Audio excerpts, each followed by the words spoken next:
Well, on Inside Out today, we want to focus a little bit on what's been happening in Kenya, where there have been nationwide protests. And if you have been wondering exactly why the people in Kenya have been protesting, well, there was a new finance bill that was introduced by the Kenyan government. It imposed a lot of taxes on quite a lot of items, including bread, right? So Kenya has been in the grips of nationwide protests because of the hikes that have been put on various commodities, tax hikes, right?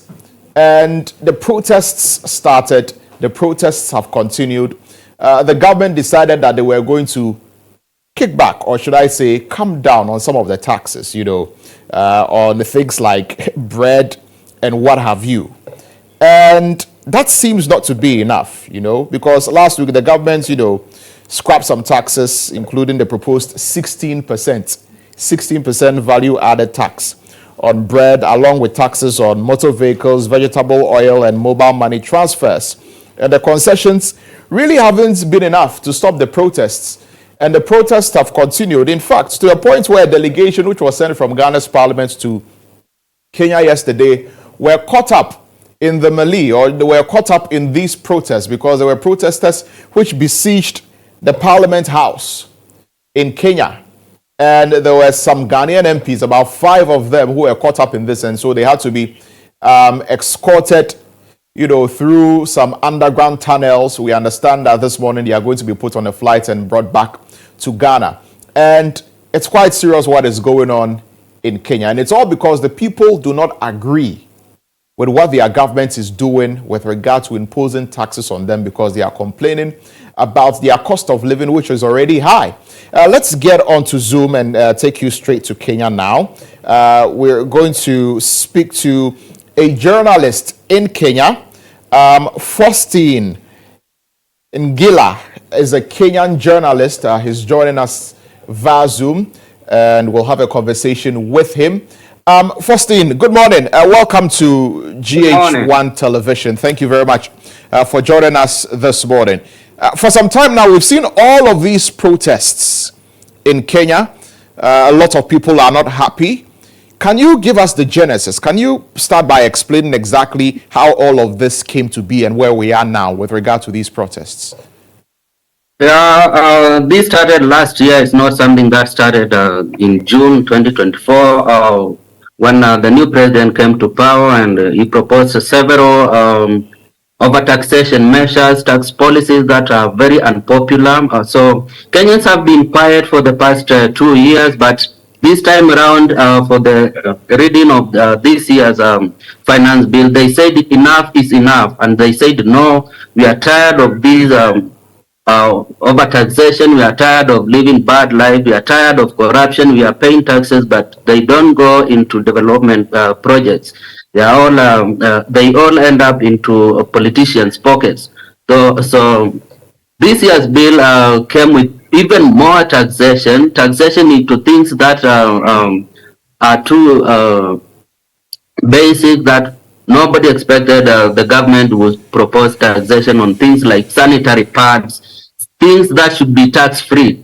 Nobody expected to be taxed for owning a motor vehicle, for example. You import it, you pay tax, and then when you own it, you pay another tax. So it's like when you import a car, it's like you are taxed 4 times. So Kenyans have said no to this. They have said no to the various amendments that have been made or suggested by Parliament. So they say they don't want the whole bill altogether.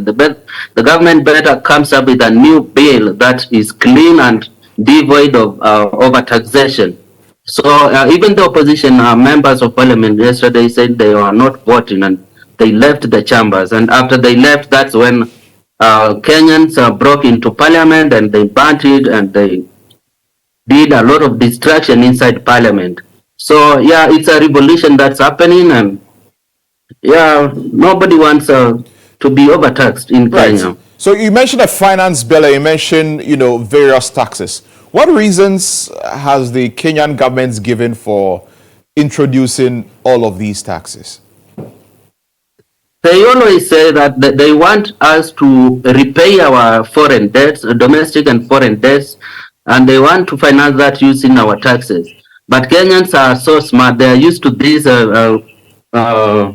narrative of let's overtax the population so we pay our debts. But the debt gets getting bigger and bigger every year. So it doesn't make sense to the common Kenyan that and they don't trust the government that the taxes collected will be used to repay debts. So what really sparked the protests after the finance bill was introduced? What was it that really got people to come out onto the street? Of course, we know that they are protesting against, the hikes and the taxes and all of that. But what was that spark that really got people to go out there and start protesting? I think several clauses in the bill were really making many Kenyans angry because Kenyans are already suffering. There is a high unemployment rate. The education system quality has gone down. The health system is broken. It's like nothing is working in Kenya. And we have seen so many Kenyans leaving the country and going to foreign countries to look for jobs. So with a broken system and in addition of more taxation, that got Kenyans really angry and they started organizing it on Twitter, X, and that's when things started boiling and they boiled from last week and yesterday was the climax, Tuesday the 25th. So they got really angry with what the government is doing. Some Kenyans have been saying they were provoked. Has there been any kind of communication from the government which has been provocative, about the concerns that Kenyans have been raising? Has there been anything like that which really, got people so prior angry? To yesterday, I think what fueled the demonstrations more was the abductions of several Kenyans on Twitter who are popular on Twitter. They were around 5 to 10 of them were abducted by the police, and they went into long hours of questioning, and they were released later. I think that also fueled the demonstrations. Again, when the president came and addressed the nation yesterday at 9 p.m., he showed disregard for the loss of lives, for the state of the nation, for the many things that are not working, and he called all those who are demonstrating criminals, and that got Kenyans even angrier today, right. 26. So, for you as, a watcher, a political watcher, a journalist, when you look at the posturing of the president when he addressed the nation yesterday, about all of these protests and all of that, how would you describe the posturing of the government in all of this? I think the government is not sincere. They are lying to Kenyans, and the president's speech yesterday showed that this could become a totalitarian government because he deployed the military now in places where the police were, and that has really got Kenyans talking like, is he wanting to rule by anarchy or how he wants to do his things? Because when you deploy the military, then you are telling Kenyans that you come here, you will get shot. And so many people got killed yesterday, actually. So I think this bill will still go ahead and get ascended into law, but Kenyans will still get processing and evading taxes. You mentioned that people got killed. Protesters got killed? Yeah, like when they broke into parliament, 5 Kenyans were blown up. They were killed instantly, and many others died in hospital where they were attended to. And in other areas of the country, because these were national demonstrations in all the 47 counties, many others were killed around the country. And what has been the nature of the protests since it began? Have the people been protesting peacefully? Have they been violent? Have they been engaged in vandalism, which has warranted the president to feel that it is necessary to bring in the military? The demonstrations were peaceful on Tuesday and Thursday last week, but this week on Tuesday they turned chaotic and violent when Parliament passed this bill again. They voted to to go to the next reading, and that got Kenyans angry, and that's when Kenyans turned violent and started burning the houses of MPs, the offices of MPs who are supporting the bill. They burned down supermarkets of MPs who are supporting the bill. They burned down parliament. They attacked various areas owned by MPs supporting the bill. Even their cars were burned down. And can you describe exactly what happened in Parliament yesterday? Because we know that 5 of our MPs were in your Parliament. They had to be escorted down an underground tunnel, to come out safely and all of that. I mean, when the protesters got to Parliament, can you describe the scene for us according to, what you witnessed? What happened? So the police were guarding the Parliament gate, but the crowd came with too much force and they overpowered the police. That's why I tell you, 5 Kenyans demonstrators were killed on the gate, but the rest broke down and fell the gate and entered into Parliament. When they entered, they got to the Speaker's chamber and the debating area, and they broke down chairs. They ate some food that was there. They took the Speaker's men. The sergeant of arms clothing was taken away. Several flags lying there were taken by demonstrators. At that time, Parliament was at panic, and all the MPs were evacuated to an underground parking lot, where they were evacuated using ambulance vehicles. And the rest of the MPs climbed up to the top of the Kenyatta International Conference Center, where they were evacuated using a helicopter. So yeah, it was that chaotic. MPs were in panic. There is one who fell down because of panic, and she was lifted up, and yeah, they were evacuated to safety. No MP was injured. So because the demonstrators occupied the whole Parliament. So in the aftermath of this, what is the country looking like this morning? Things are looking a little bit calm today, but yesterday night there was a lot of shooting in the estates in Nairobi, and police were deployed more in police and military were deployed, and there has been a lot of shooting over the night. And we are not sure how many people were killed over the night, but we are sure that live bullets were being used throughout the night. So things are looking calm now, but Kenyans are planning for more demonstrations tomorrow when another vote is going to happen.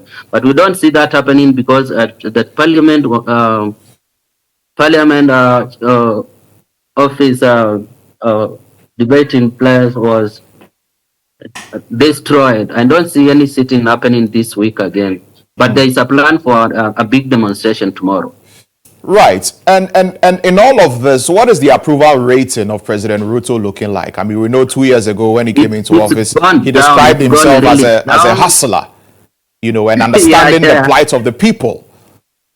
Yeah. He came with that platform of I'm a hustler. I rose to fame through selling chicken and all that, but it's all a lie. Kenyans now really disapprove of him, of anything he says. There is this common phrase that on Twitter that if he's not flying, he's lying or both.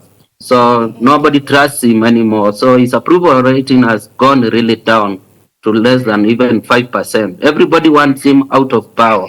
There have been placards of Ruto must go, RIP Ruto, and yeah, it's bad for him right now. Very well. We'll leave it here, but I'm grateful. But before you go, these protests, are they happening only in Nairobi, or, I mean, they are happening in other cities across Kenya? Yeah, as I told you, they're happening in all the 47 smaller cities in Nairobi, in Kenya. So there have been demos from as far as Kisumu, the western part, and as far as Mombasa, the southern part. Garissa, we have Nakuru, Makueni, Machakos, Samburu, everywhere. Every Kenyan is demonstrating. It's from the villages to the cities. So it's a revolution. That's why I'm calling it an unstoppable revolution. Well, Faustine, I'm grateful that you've spoken to us here all the way from Kenya. Be safe out there. Thank you very much for joining us. Thank you. Thank you so much. Right. So that's Faustine in Gila. He's a Kenyan journalist helping us understand exactly what has been going on in Kenya with regard to these protests. They are protesting the cost of living, essentially, and a bill that has been introduced which has brought so many taxes on things like bread, essential things, sanitary pads. The same things we have been complaining about here in Ghana, the taxes that we've been paying. This is how the Kenyan population are actually reacting, and they are protesting to the extent that they even got the government to cut back on some of those taxes. But they say it is not enough because cost of living is high. And they have been forcefully putting across their points, and these demonstrations have been consistent. Yeah.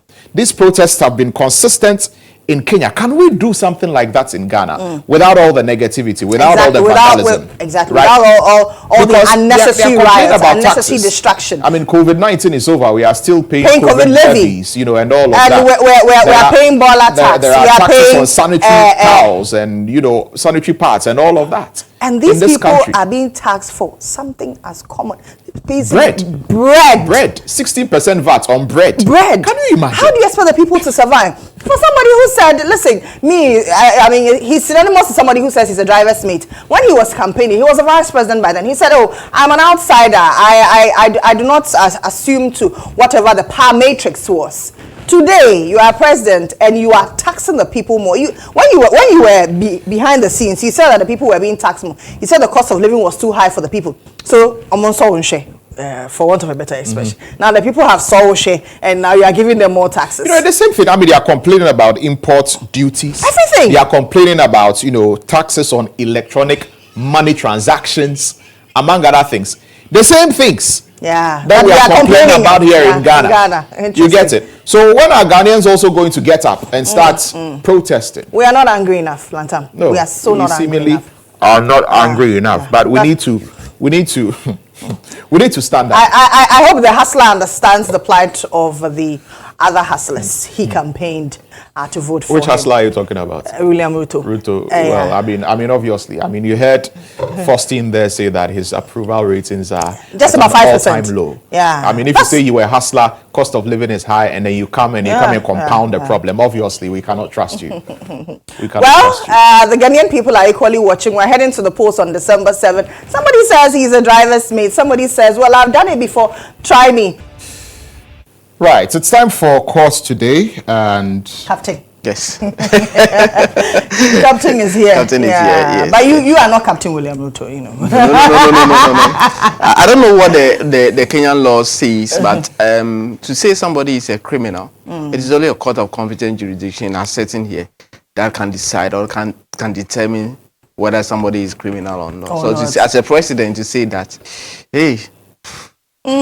Anyway, let's look at some of the cases that were up in court yesterday. Sure. What case, for instance? Yeah, so yesterday we expect the safe defense witness for Seydou Agogo and Agricos, second and third accused person, but there was no show because the witness was indisposed. So hopefully tomorrow we expect that case to come up before Justice Abuaje Tando. The accused persons were in court yesterday, though. Yes. And then the Saglemi case? Yes, so yesterday... was the white angel in court?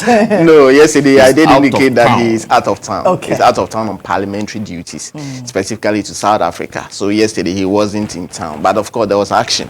The case went on. And Justice Enes Owusu, the prosecution second witness, is testifying. Yesterday they had challenges with how to match some exhibit that he intended to tender in support of his case. So yesterday it was a very frustrating time for the prosecution, because at one point in time the exhibit will have to be rejected because certain attachments were not part of it, and the court said we cannot admit this in the evidence. So that someday when somebody pick it and it's referring to the exhibit and you cannot find it, they will say a clerk has taken it out and all that. We want a complete document. So a lot of them were to be tendered, and the court had granted them adjournment to put their house in order. However, they wanted the witness, they told the court that the witness would be out of town for some duties, the national duty. And the court is saying, no, the first witness who was in court, I have obliged the person a lot of time. If you are not ready, I'm not going to do that this time around. If you are not ready, come and pack your case out of the court and leave anytime that you are. So the court is warning prosecution. If you are not ready to prosecute, come for your case out of my court. So that is a warning. The case had been adjourned to July 2nd. All right. National Cathedral Saga. Reverend Victor Kusi Boateng. Yes. Or is it Charles Edujin? So I like that. the name on record in court is Kwabena Edujemfi, Kwabena Edujemfi. alias Victor Kusi Boateng. Okay. So in court, his name Yes. is Kwabena Edujemfi. Kwabena Edujemfi. Alias. Alias. Yes. Also known as Yes, also known as, or popularly known as. Reverend Victor Kusi Yeah. Boateng. The Reverend wasn't part of was what just was Victor mentioned. Kusi So Boateng. we have added the Reverend because we know he's a Reverend. He's a man of God. Yes, Right. so Kwabena Edujemfi, alias Victor Kusi Boateng. This is interesting. Yes, so that was the and yesterday one thing was certain. Lawyers of Ukuyetwa Blakwa, the business for the day. You know, Reverend Kusi Boateng has filed an appeal against that contempt that was dismissed. And he said that he disagreed with the decision of the High Court, so he's going to the Court of Appeal to appeal. Then lawyers of Ukuyetwa Blakwa have filed a counter application and said that they want that particular notice of appeal struck out because they felt that it is not per the laws. It doesn't fit, it's not fit for. But before they moved that motion, they raised objection to the panel. And they said that all intents and purposes, it was Justice Senyo Jamefe who was supposed to chair the panel. Jamefe Commission. And there was, yes, I remember that. And then there was a newspaper publication, the Daily Post, that suggested that the CJ has asked Mr. Jamefe or Justice Jamefe to hand over the docket. And yesterday was a Judicial Secretary, Justice Pamela Crantin, that presided and said, no, we have objection. One, Reverend Kusi Boateng is a pastor of the Chief Justice, and it's Chief Justice's spiritual father. So to have such an affinity with a person and a case like this, no, we are not interested. And the Judicial Secretary is somebody who is administrative within there and is working closely with the Chief Justice. So they felt that that will not give it. So they want the panel to resolve. But the court will make a ruling on that objection today. Okay. Depending on the outcome, they will know what will happen in relation to the application from Ukuyetwa Blakwa asking for the notice of appeal to be struck out. But yesterday we've been speaking to Samuel Ukuyetwa Blakwa, who was present in court, and let's hear what he said. You heard my lawyers in court today. I will prefer not to speak. Fortunately, the court will deliver its decision tomorrow, and 24 hours is not a long wait. So I would rather that we wait for the court's decision, and then we will speak to all of what we know and have discovered so far as this appeal is concerned. So if you will grant me that wish. We continue to demonstrate our respect for the courts and our judges. That's all we'll say for now.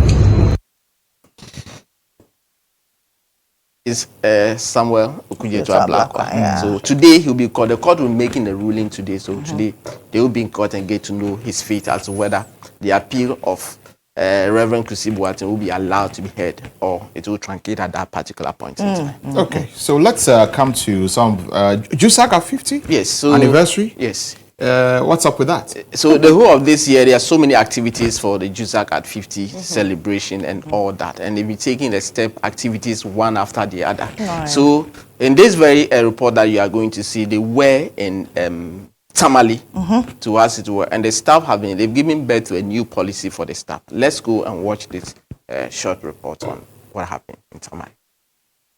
Addressing members at the program, the national president of GHOne, Samuel Afote Otu, underscored the benefits of the policy as part of measures to ensure that members have a better alternative source of financial support for their funerals. This is undoubtedly a crucial turning point. We must remain vigilant, for there is no time to waste. We must unite now or we perish. In this spirit, I say to all staff, please do not entertain any fear of what some people are doing to undermine our success. We are all well aware that as leadership of GHOne has promised its members a better condition of service, so are some group of individuals have also vowed to obstruct the implementation of the CI. And we cannot afford to be complacent. The fight is far from over. And we must continue to unite and focus our efforts to ensure that our hard-won gains are protected and built upon. Northern Sector Area Manager of the National Insurance Commission, Joseph Akanlam, commended GHOne for selecting the Northern region for the national launch, emphasizing GHOne's partnership with Vanguard to share risk is remarkable. GHOne is partnering Vanguard Assurance to share risk. We are going to share risk to ensure that in the event of something happening to you in the course of your job, you are not left alone. I'm also happy with the fact that insurance companies, sometimes they say they will do A and they will do B. But they know very well that they are dealing with people who are not afraid of the court. So they will be careful. And I want to also advise GHOne to make sure you cross all the T's and dot all the I's in the contracts. Because if you leave a vacuum, the company can use that one as an advantage not to pay the claim. Head of Special Market at Vanguard Life Assurance Company Limited, Mr. Yusuf Adam, said their partnership with GHOne is to enhance the existing benefits of members' welfare when it comes to funerals. And the partnership is to enhance the existing benefits that GHOne members were already getting from their welfare, their local welfare. And what we are adding to what they were benefiting is enhanced benefits. One, the sum assures that members of GHOne used to get under their local or their self-managed welfare is going to improve. Vanguard will be giving more sum assures, more benefits to their members than they were originally getting from GHOne. Two, Vanguard will also add more risk benefits. For example, under this partnership, it's not just going to be the death of a member. We're also going to cover members who are permanently disabled. They also have to benefit under this scheme. And what we are saying is that we are not going to wait for a member to necessarily die before GHOne will run to the, will go to the support of their member, or will go to assist their member. Even when a member is critically ill, under 7 selected critical illness, Vanguard Life Assurance Company Limited will provide the sum assured for the member through GHOne to pay to their member. The policy, which is part of initiatives to celebrate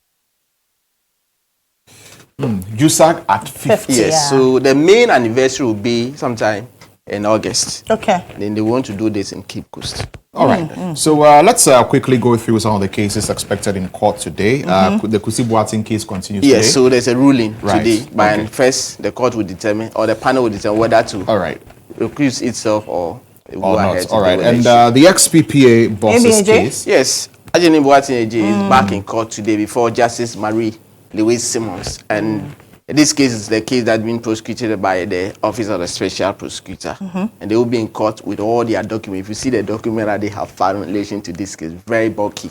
So they will be doing case management conference where they find out whether all the document that prosecution have filed is the same thing that the court has or the same thing that the accused person. Then the court will fix a date for the trial to begin. So that's what we expect in relation to this very case. Papanko Tenant Meda is also back in court? Yes, Nana Kankam.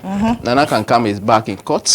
And so we expect the 4th. But the jury is still on strike, or they are back? The jurors are still on strike. They're still on strike. As I talk to you now, unless maybe this morning, things have been sorted out, but other than that. So their position is unless they get the money. For them, they are will not not come ready and to sit. back down. They are not ready to soften their stance at this particular point in time. Give us money and we are back on duty. And so until that happens, you should forget about. So that's Victor Nana Kankam on your short watch. Okay. So we expect the 4th prosecution witness, but like we do know, it is highly possible that the case will just be adjourned. Okay, so Hobson Adoye will be back in court today. Yes, remember that issue, very controversial. It was all over the airwaves and all over the courts and all that. So at the Dansoman Circuit Court, Hobson Adoye will be back in court. Publication of false news. That is the charge or the Against count him. that he was slapped against. He pleaded not guilty and he was granted bail. And now he's executed the bail bond or the bail conditions. So today we expect him in court. And the court will make further direction. What the court indicated at last sitting was that prosecution should file all their necessary disclosures and documents in relation to this. And then the court will make further. We'll get to know whether they have been able to comply with that directive of the court and order. So that's what we expect also coming up today. Okay, Captain. Thank you. Thank you very much. Thank you very much for telling us what's happening in courts. Paper. Banner headline, 2024 elections. I'll safeguard Ghana's democracy. President pledges ahead of December polls. 84,263 candidates involved in exam malpractices in the past 3 years. That's according to WAEC. Don't abolish death penalty for all. You see a picture of the first deputy speaker, Joseph Osei-Wusu there. Daily Guide newspaper is what we have next. Freddie Blay champions medical tourism. Mediator Asante is ambassador at large. NDC not committed to free SHS bail. That's according to Afenyo Markin. Spartan Ives debunks a Blackwest baseless claims, and Communication Ministry upgrades 25 post offices. So that is the Daily Guide newspaper. Now, where's Dr. Edward Mahama? Ambassador at large. He has been at large since, and we can't find him. Let's look at what the Daily Searchlight is saying this morning. Tax waiver scandal. Chinese beneficiary company of NPP tax waiver evading millions of cedis at Tema. My GTP will turn graduates into businessmen. That is according to Alan Chirematin, his great transformational plan. I have reduced the number of fishing trawlers in our waters. That is according to Fisheries Minister Hawa Kumsing. BOG denies $8 million loss due to fintech's transfer operations. But, well, you want to find out in the Daily Searchlight. And the new crusading guide, Afenyo Markin dares minority to clarify position on free SHS. NPP UK YEF injects £1.2 million into Baumia's campaign. Hassan Ayariga preaches peace between Kusasis and Mamprosis. World Vision supports communities to fight malnutrition and work on Nima Paloma drains kickstarts. So, also UCC honors Iyoko boss. Yeah, so that's the new crusading guide. Now, the Chronicle, it says, when the coach refuses to field top players, he must be rehearsing excuses for defeat. That of Department of Forensic Sciences of UCC honors Iyoko boss. We said that to you a while ago. Search for Baumia's running mate, Napo, to breast the tape. 3 surveys put him ahead of competitors. Government takes bold steps to mitigate flooding at Nkrumah Circle. It all. So I'm wondering why we'll have to wait till the rainy season before we take steps. This is Ghana. That is what happens. Charlie, the Informer newspaper says that no illiterate polling agents, Mahama declares. Fitch thumbs up Ghana, predicts expansion in economy. 2024 elections, CPP missing in action. Baumia campaign boosted with £1.2 million from NPP UK, and Papavi cops jailed 9 years. So that is what's on for the Informer newspaper. All right, so let's help you update your vocabulary or your dictionary this morning with our word of the day.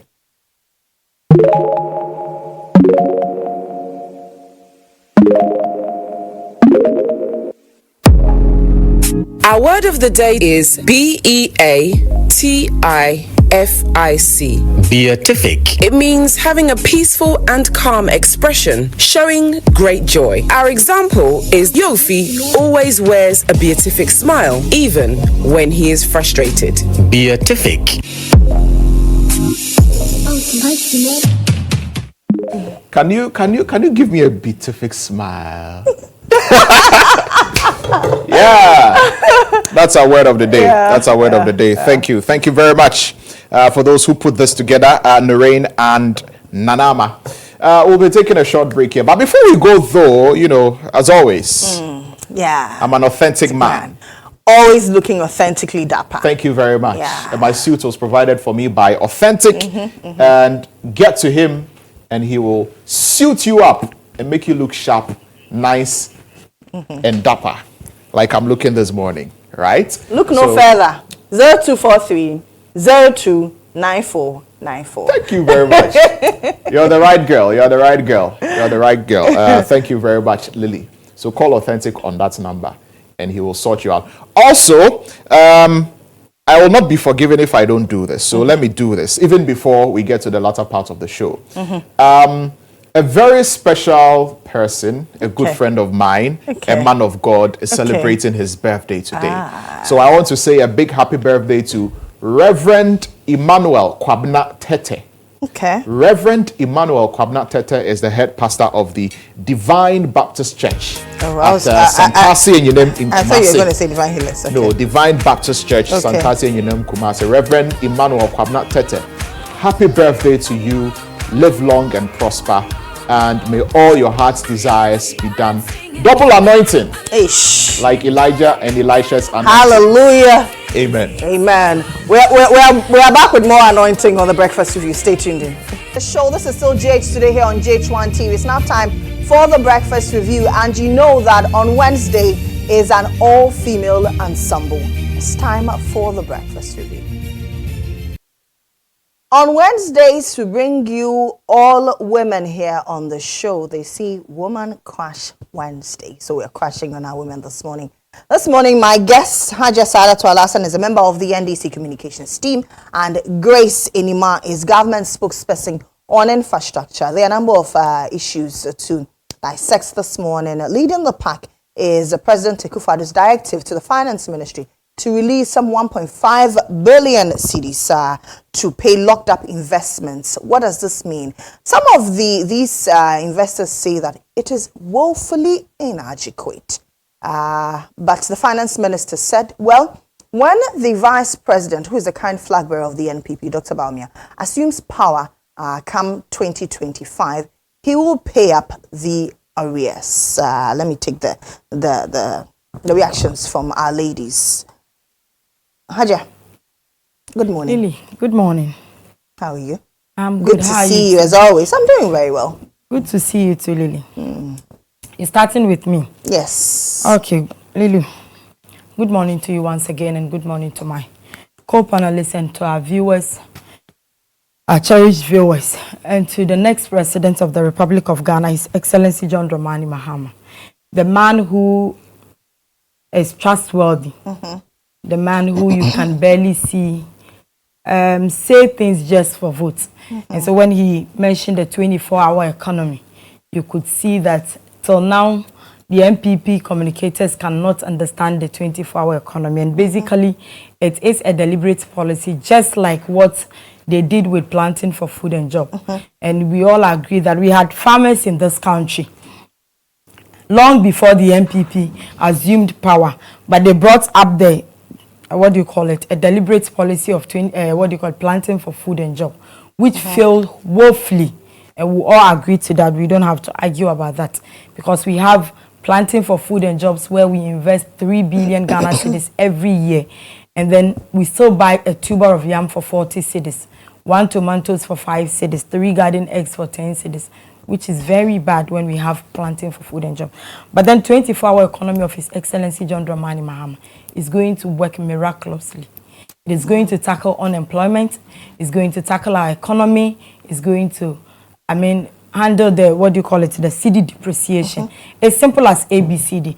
A manufacturing company would have to hire 2 sets of workers to be able to do the 24-hour economy, which will tackle unemployment, if we all agree.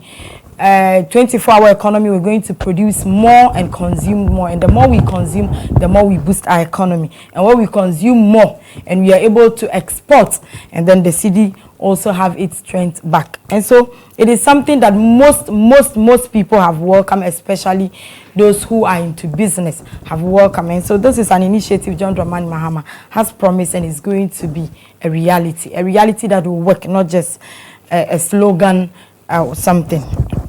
The bailout. Lily, sometimes I wonder if this government feels they are doing Ghanaians a favor. Sometimes I wonder if Nanado and Baumia feels that they own it, or power has drunk them, and they feel like whatever they do is normal. How come? what happened? How did we in the first place got to this stage? These banks, I mean, were doing good. Of course, there may be challenges at that time, but these banks were doing good even before MPP assumed power. When they assumed power before then, you need to deposit, if a bank needs to deposit 120 million cedis to run its business. And then they raised the bar from 120 million cedis to 400 million cedis. And then with a short notice, that is what we should all bear in mind. With a very short notice.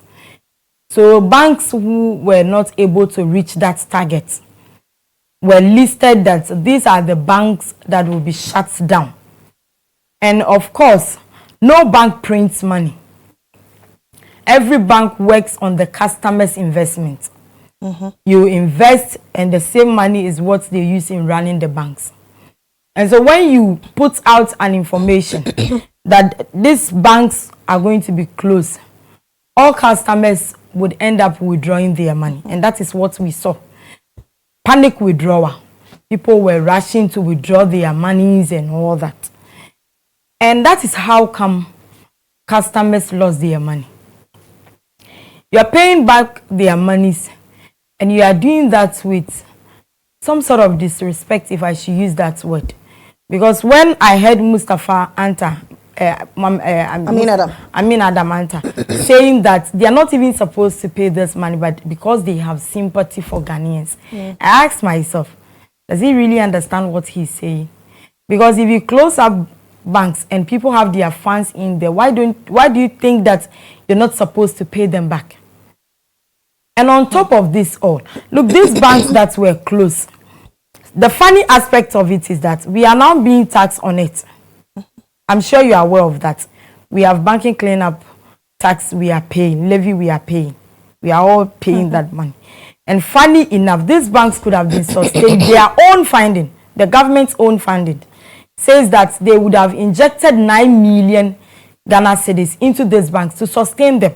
Now, when they inject that 9 million into these banks to sustain them, they are not only sustaining a bank, they are also sustaining people's employment. Young men and women who are working in these banks could have still remained employed and earn their salary. But what did the government do? The government ended up spending 22 million Ghana cedis to close up these banks. Isn't that funny, Lily? Something you could have used 9 million to sustain them and get people work. You decide to spend 22 million Ghana cedis to close them and render over 80 people jobless. Of course, some of which have lost their life during the all this. Some who have committed suicide. Some who, out of frustration, marriages have been broken, homes have been broken. Young children have, lose the comfort of their livelihood. And then today you are coming back to pay them, and then you are paying them bits out of what they have invested. Again, you are telling them that you are giving them options to vote for Baumia, then you can pay them back because it's an option. You are paying them because it is election year to get your vote, and you are telling them that when Baumia this is not the first time they've been paid. This is not the first time they've been paid. Lily, the question is, I do my investment. You close the bank. Why do you have to pay me bit by bit?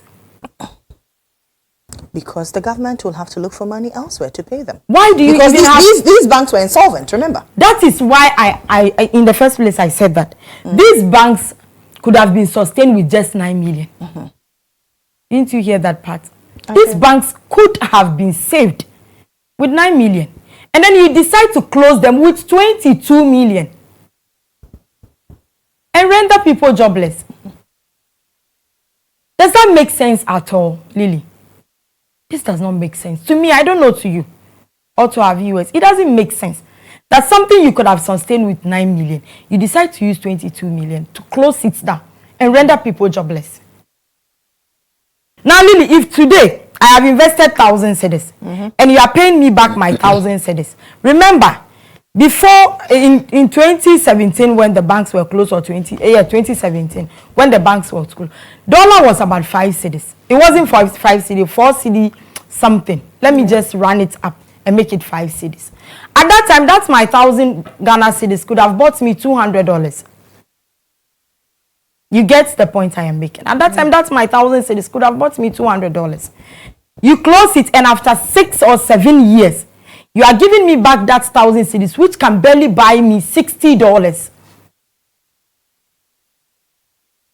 And how did we get here as a country? I've always said this, that when we have the supposedly economic messiah, and then our economic is in a junk state, it is in a mess that, and then yet this government wants us to believe that they are even doing better. Because of course, depreciation would have, my money is now destroyed. My money is now destroyed. And then you are telling me that you are paying this money, and then when I vote for Bawumia, because you are giving me options, you are compelling me that if Bawumia comes back to power, what I want to say this morning is that, look, these monies will be paid. Voting for Bawumia coming to power before you could pay the rest of the money is neither here nor there. These monies will be paid. And if you are paying these customers, mind you, you are not doing them a favor. The very day I saw the the levy of banking cleanup, I was like, hey, how come? Financial sector cleanup levy. How come? What is the meaning of this? That you could have done just one thing to have sustained these banks and get them running. You could have equally done something that you would have rated it. There are some banks which can afford that 400. In the first place, why do you even have to raise the bar from 120 million to 400? What was it for? Because of course, no bank prints money. That's true. So where are they going to get that an excess of 280 to add up to making it 400? And this is where we have gotten to as a country. So I just want the government to understand that they are not doing Ghanaians favor, or they are not doing the customers any favor. These are their monies, and they've destroyed the money already. And so if they are giving them this, they are taking the money because it is theirs, because you are not giving them interest on these monies, as I said. So you are giving them because it is their money. And so don't act as if you are doing them a favor, and don't say that you have sympathy for them when you know, of course, it is their money. This is where we have gotten to. This is how we thought that, oh, Bawumia was the economic messiah, and so our economy is going to take a very good turn, and that Ghanaians are going to be better off. And today we have all seen it. We have the same vice president who has mentioned on several occasions that when the fundamentals are weak, the exchange rate will expose you. Today, that same vice president is telling you and I that it doesn't necessarily mean that when the fundamentals are weak, the exchange rate will expose you. This is where we have gotten to, that we buy things, the cost of living is higher, yet the government wants us to believe that they are doing better and we are better off now than 2016, than 2015. And that is what we are experiencing now. The reckless and the insensitive governance of this government is something that one cannot even lay a hand on. We cannot. Sometimes I listen to the 3 days ago and I asked myself that, is he detached from reality? Or is he talking in the comfort of his home and his office when he says that Ghana is better off now than 2016 when they assumed power? The Ghana that now we used to buy a bag of rice 28 cedis, that we are buying it now 140 cedis and 120 cedis. You are telling us we are better off in 2016. A bag of water we used to buy for 3 cedis, that we are buying for 10 cedis now. Today, Mohammed, Mustafa, you are telling us that we are better off. And they speak without any shame and respect for Ghanaians. And this is where we have gotten to. If they are paying the customers their money, they should pay them. And I was expecting him, when he said that they are doing that out of sympathy for Ghanaians, to even think of putting up a profit on that money they are giving back. Because that money will not do anything. That money would have done a huge project for the customers in 2016, in 2017. Now that money cannot do anything for them. And yet you are giving them it back as if you are doing them a favor. This is an act of disrespect to Ghanaians and the customers. Grace. Lily. Good morning. Once Good again. morning, Lily. To you and then to my co-panelists and your cherished viewers. And thanks for the opportunity. Let me first begin with Alhaji Dr. Mahmoud Bawumia's policies and plans for Ghana when he becomes president in 2025. And I know by the grace of God, inshallah, he will be given the sword of office to swear into office as Ghana's next president after Nana Addo Dankwa Akufo-Addo. You know, Ghanaians are very open-minded. Ghanaians like to hear what you have, your measures and plans that you put in place when you are given the opportunity to take office. You know, you can't just come and then say, blast government or criticize the existing government, and then you don't really have anything in store for them. Yes, you say things are not working, things are not going well. So what policy alternative do you have that you are bringing to the table? Why should I vote for you? Why should I give you the nod? Ghanaians would like to hear what your plans and policies are. And I'm very happy about Alhaji Dr. Mahmoud Bawumia's policies and plans for Ghana. You know, being a vice president, I was even thinking probably he's not going to deviate, or he's not going to really say anything different from what the current administration is about, being part of the administration. But when you read his policies and plans, when you read his what he's put on paper to what he tells Ghanaians he will do, you realize that he has a fresh set of ideas. He's on his own. He has put plans in place. He's ready for action. He's poised for action. When he takes platforms and he begins to speak about his policies and plans, and then you allot the whole day to him, or you allot the whole program's time to him, he may not even be able to finish expressing himself or explaining them to his listeners or whoever is available, whoever is there. Lily, first of all, he's talking about rolling out a flat tax rate, especially for our imports. You know, when you go to our harbor, you realize that importers are always crying about high import duties that they pay. You know, that is also very resultant in high prices of goods and services that are shipped from abroad. Because when you spend some money to import from overseas, and then you have to spend extra or a double or close to that same amount of money to pay for import duties, the resultant effect is that you wouldn't want to run into a loss. You want to make profit. Nobody runs a business and wants to make losses. At least the worst you can do is to break even. So you would also try to push it onto prices of the goods and services so that you make your money back. He says he's going to have a flat tax rate to ease that burden at our ports. He's going to peg our import duty rate around the same. He's going to peg it around the same rate as Togo, or even reduce it further. And I think it's a step in the right direction, because Ghana being an import-driven economy, I know it will take us centuries to be able to stop import, to be able to match imports to exports, or maybe reduce imports drastically. So he's going to reduce that or peg it at the same rate as Togo, so that it will ease the burden on our importers, and then it also ease the rate at which demand for dollar and stuff like that increase. So it's a good thing, and I'm happy about it. And he was also talking about, I'm saying all of this to drive or to boil the whole thing down to the fact that prices of goods and services are high. He was also talking about the fact that he's going to train. No, I'm talking about the banking sector. No, I'll come to that. Okay. Yeah, I'll come to that. He was talking about the fact that he will train about 1 million youth in ICT.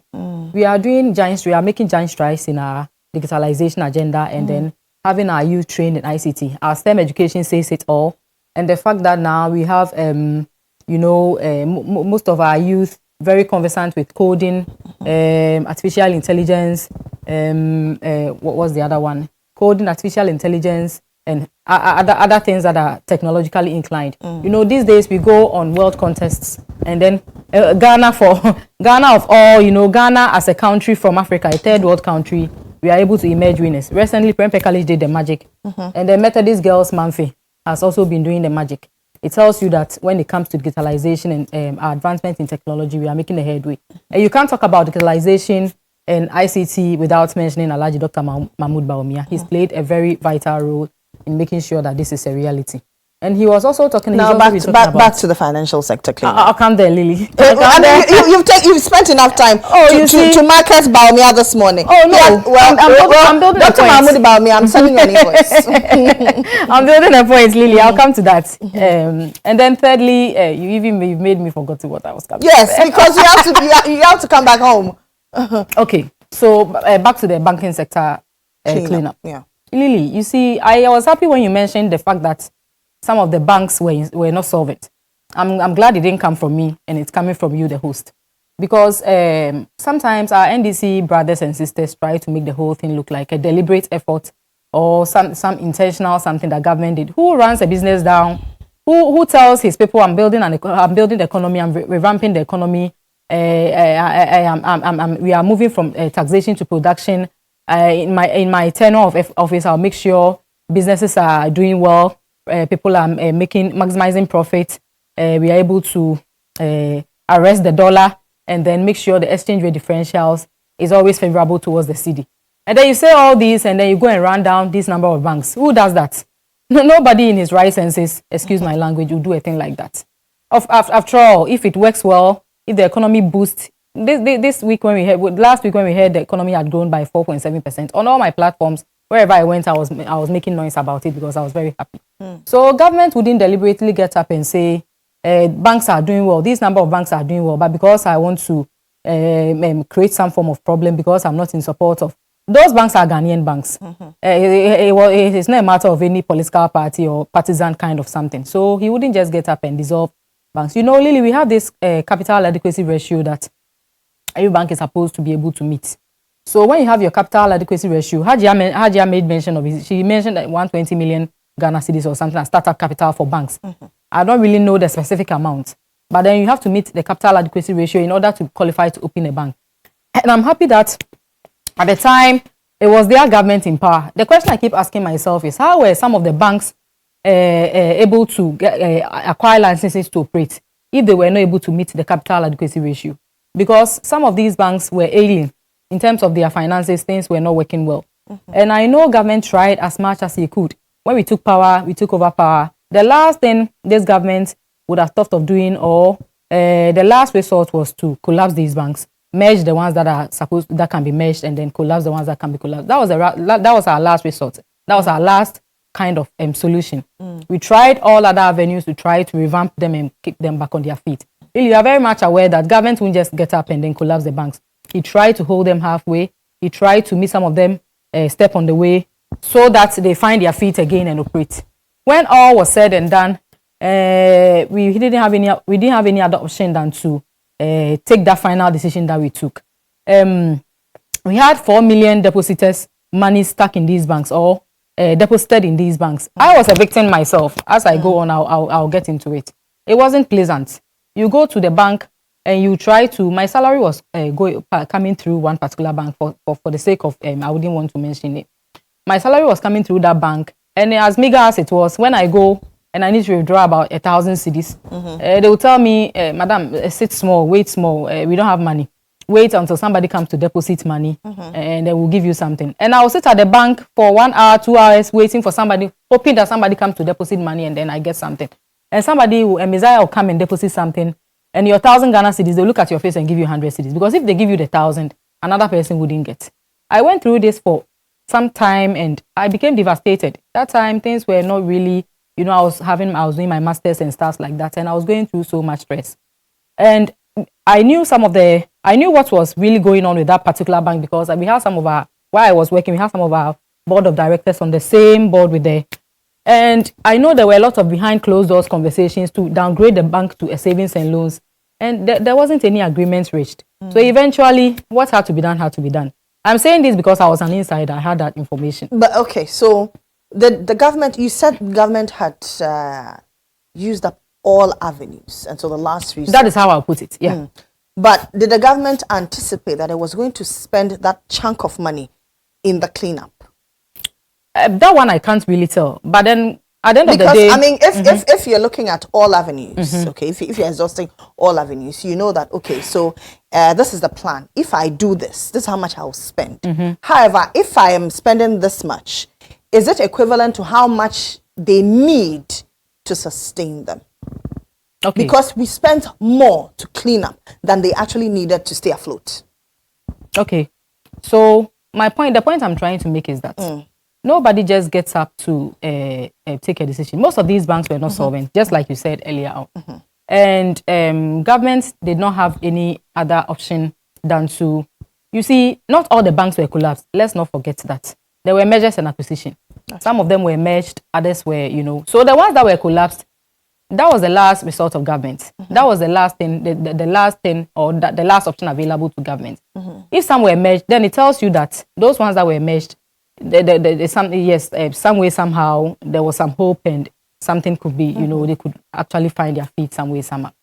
So it wasn't deliberate on the part of government. We had 4 million depositors' monies in these banks, and government had to spend money to do what it had to do in order to save these 4 million depositors. Because if that decision was not made at the time, these people would have lost their monies and lost them forever. Because whatever crunch that was going to happen at our financial sector would have happened, and then we would see what we would see. We would, in 2015, was 2014-15, we saw a similar thing in the Bronga half with DKM, and then God is Love. Most of the depositors lost their monies. And I know somebody who had been saving all his life with DKM, and the man committed suicide because his money was stuck there. It was not paid. And it was NDC in power at the time. These were just two savings and loans companies. What did they do about it? Were they able to spend money to protect these depositors? But here is a situation whereby if people committed suicide as a result of two financial institutions, what do you think would happen to people when a chunk of these financial institutions were closed and under your watch? In the case of my government's watch, in the case of my government or in the case of our watch, it wasn't deliberate. And government did not put up a poster where he's telling Ghanaians to not pay the money. Because you asked what they did, I mean, to save those banks, right? And to save the lives. Yeah, to save the lives of the depositors. So in this case, some people have equally lost their lives. No, what I'm trying to say is that when those banks became insolvent, or when it was collapsed, those two banks collapsed, what did government at the time do for depositors? Because if Minister for Finance is saying, yes, now government has released 1.5 billion Ghana cedis to settle some of these depositors whose monies are still not being paid, and then you sit here and you say it's a disrespect to Ghanaians, then I don't know what you are trying to say. How is this a disrespect to Ghanaians? Yes, these banks collapsed as a result of insolvency, as a result of not meeting the capital adequacy ratio, not being solvent, and blah blah blah. And yes, as a government, I don't advise people on the kind of investments they should make. These are people who took personal decisions on where to invest their monies. And then he also made a point that when Ghana goes to the Eurobond market, and then we go to try to do our investment start, we get advice because you are told you can either win or lose. So when we lose, it's our loss. You can't go and blame America or Britain for your loss. But when you gain, it's your gain. And he was likening it to the situation of the investors. Nobody actually goes to somebody. Really, if I want to go and invest my money with a particular bank, let's say you are government, I go and invest my money with a particular bank. I didn't come to you for investment advice. You don't know when or how much I deposited or I invested. I go and then there's a problem. Since I didn't come to you for any form of advice, when there's a problem, ideally, I'm not supposed to even be concerned about how you get your money back. But as a government and as caring as the NPP government is, he knows that these are depositors who are Ghanaians. These people still need to survive. Yes, they've lost their monies. It was never the plan of government or it was never in government's place to want to dissolve the banks for just dissolution's sake. But he had to do what he had to do. So these depositors, their monies are stuck. What can I do to help as government? I have to look for money from somewhere and pay them. All of these were not planned for. Like nobody anticipated that this will happen, and then government will have to pay money to the tune of 25 billion Ghana cedis. Now, as at now, we are looking for, or we have to pay. We have about 4 billion Ghana cedis to settle these depositors. We've made 1.5 billion Ghana cedis available to settle them. So I think as an opposition party or as someone from the opposite side, you don't come, if you won't praise government, at least don't spoil government's name, don't insult government. Don't say government it's a disrespect onto Ghanaians. That's a direct translation. When you might say me. When you might say me, yes. I'm paying, I'm taking the burden halfway. I may not be able to. He has plans to pay everybody, settle everybody. If these monies have been settled and everybody has received it, I mean, I'll be very happy. I'll come and sit here and make noise. But here, let me make you half. Let me make 1.5 billion Ghana cedis available to pay some of these depositors. You think we're happy watching some Ghanaians when the monies were not coming? They were dying. Some were crying. You go to social media and then you see all sorts of which government wants to become unpopular because of some of these issues. So if government has been able to take such a bold step, and the finance minister is trying to explain and tell you that we didn't advise you on the kind of investment you should make, but now that there's a problem, we want to meet you halfway, we want to help you, we want to pay your money back. We don't. It's not like we have the money lying idle. We found our ways and means to raise some money to pay the depositors at the time. So we deserve some kind of applause. But you come and sit here and you say it's a form of disrespect to Ghanaians. Other than I don't know what point Hajia was trying to make. Hajia, I see you have some rebuttals. We have to move to our next topic. So, Lily, you see, when we are talking about issues like this, and then you start to be sentimental about it, I don't get it. At one point, my sister is saying that she saw people dying, she saw people struggling on social media and all that. At another point, she said the government wants to help them. In what way? I made just one point clear, that why would the government's own findings says that they would need 9 million to inject into these banks to get them running. But then the government decided to spend 22 million to collapse these banks. That is one question I ask myself, and I don't have answers for it. And that is a question I expect that along the line, when I ask this question, the best person I expect to answer me is the government communicators. Why would you spend 22 to collapse the banks you could have saved with 9 million? In any case, was it all the banks that were? Couldn't you have done something better when they said they have exhausted all their means of saving the banks and they couldn't? And she was talking about Baumia. Lily, of course, Baumia, we don't have to talk about him we don't have to take much time to talk about him. If you give an MPP communicator 24 hours to talk about Baumia, they will talk and talk and talk, and they will still come back to the credit deficit. Credibility deficit is what Baumia is suffering from. If you are telling me today that Baumia is going round with this policy, which of them should we trust? Which of them will Baumia come back to say, oh, I said this, but it is true? Or which of them will Baumia come back and say that I said this, but I was only joking? Because this is the man who said something, who will say something, and then the next minute you find him saying that, oh, I was joking when I said this. I didn't really mean it. Baumia have said a lot of things. We are going to move from taxation to production. Did that come to reality? We are being taxed now more than ever. We don't need to borrow. We have the money here in our country. We don't need to borrow. Today, our debt has increased from 1.2 billion to almost 700 billion. I have arrested the dollar and given the key to IGP. Today, the dollar is on the run, and that same man who arrested the dollar is being run by the dollar. Of course, the dollar is chasing the same man who said he has arrested the dollar and given the key to IGP. We are going to digitalize our school feeding program, which turns out to be a lie. And we can mention it on and on and on. The people of Cape Coast, I have good news for you. We are building, which turns out to be a lie. Baumia was asked to mention a project that he can boldly, he has supervised to achieve or to implement, and he mentioned Kalugu Dam. He lied to even his own chief. It didn't end there. Baumia came to Nima and told the Nima people that I have good news for you. We are turning Nima into Nima Villa. He lied. And this is what we are telling you. It is not about going round, cook-a-boo story, giving people all sort of, false hope, lie to them, and then you tell us that you are putting a policy. We've seen Baumia before. We've heard from Baumia before. We don't need to borrow to tile our roads. And we are here. The Zongo people, we are building 16 ultra-modern senior high school for you. And funny enough, yesterday I was speaking to an Accra High student. I met them and I was like, which level are you? He said, I'm in Form 2. So, have you received your tablet? He said, oh, auntie, forget that man. He's only lying. And this is the man we are talking about. Okay. A man with a huge credibility deficit. And you think that his policies are something Ghanaians are. Well, look, His Excellency John Dramani Mahama would not say much because he is trustworthy. What he is saying is that he's bringing the 24-hour economy. I've always said this, that if you don't understand French, there is no way a Frenchman can teach you.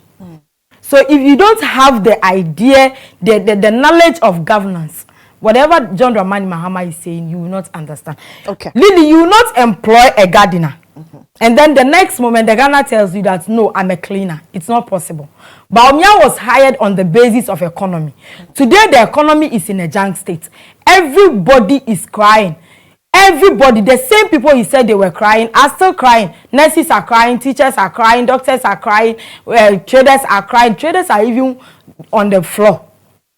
And then today, Baumia will turn around and say, no, I'm specialized in digitalization. Which one should we take?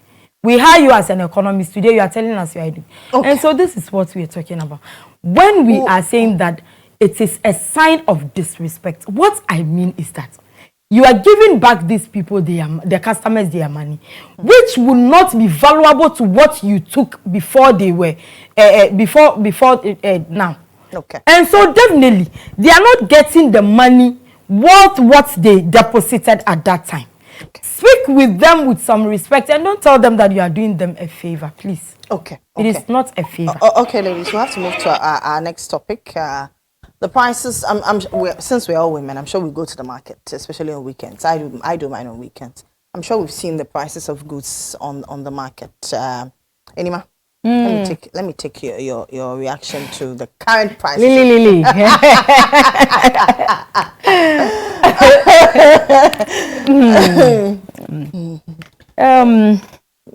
So Lily, I think we had this discussion. Or we can say that the fundamentals are weak. So as for that, don't join them.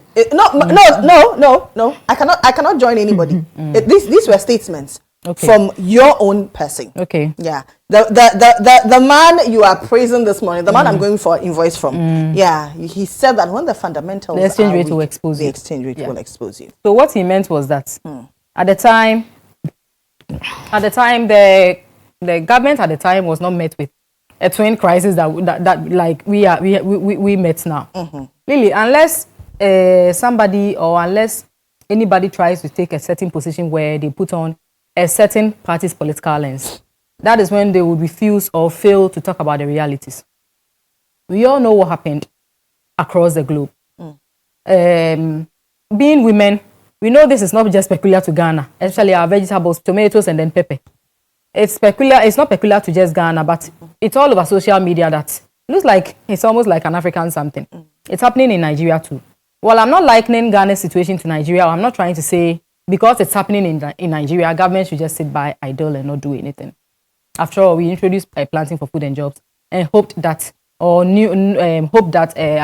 be able to have food security and have food in abundance, and henceforth pushing down prices for everybody to be able to afford them.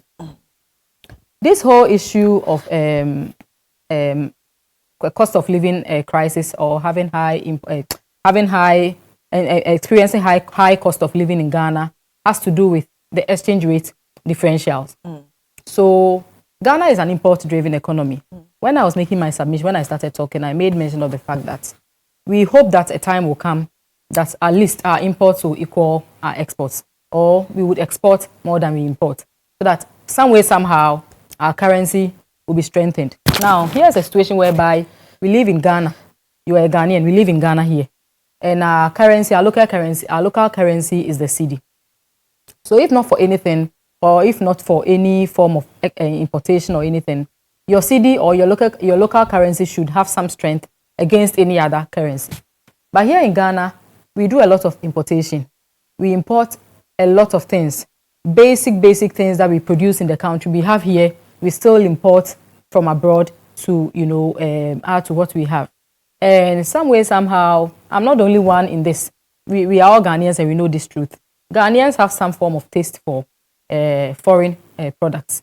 You know, most Ghanaians will choose perfume rice, imported rice from Vietnam, over a very sweet, juicy rice from the Volta region. I like the way you classify it as juicy. You see, Lily. Well, I love rice from the Volta region. I do too. I'm not really a rice person, but if you see me eating rice and eating with some vim, then it's probably from the Volta region. Yeah. So you see, we've come to a point where we have issues to do with. These are realities. These are truths that every Ghanaian knows. Unless, like I said, unless you have a political lens on.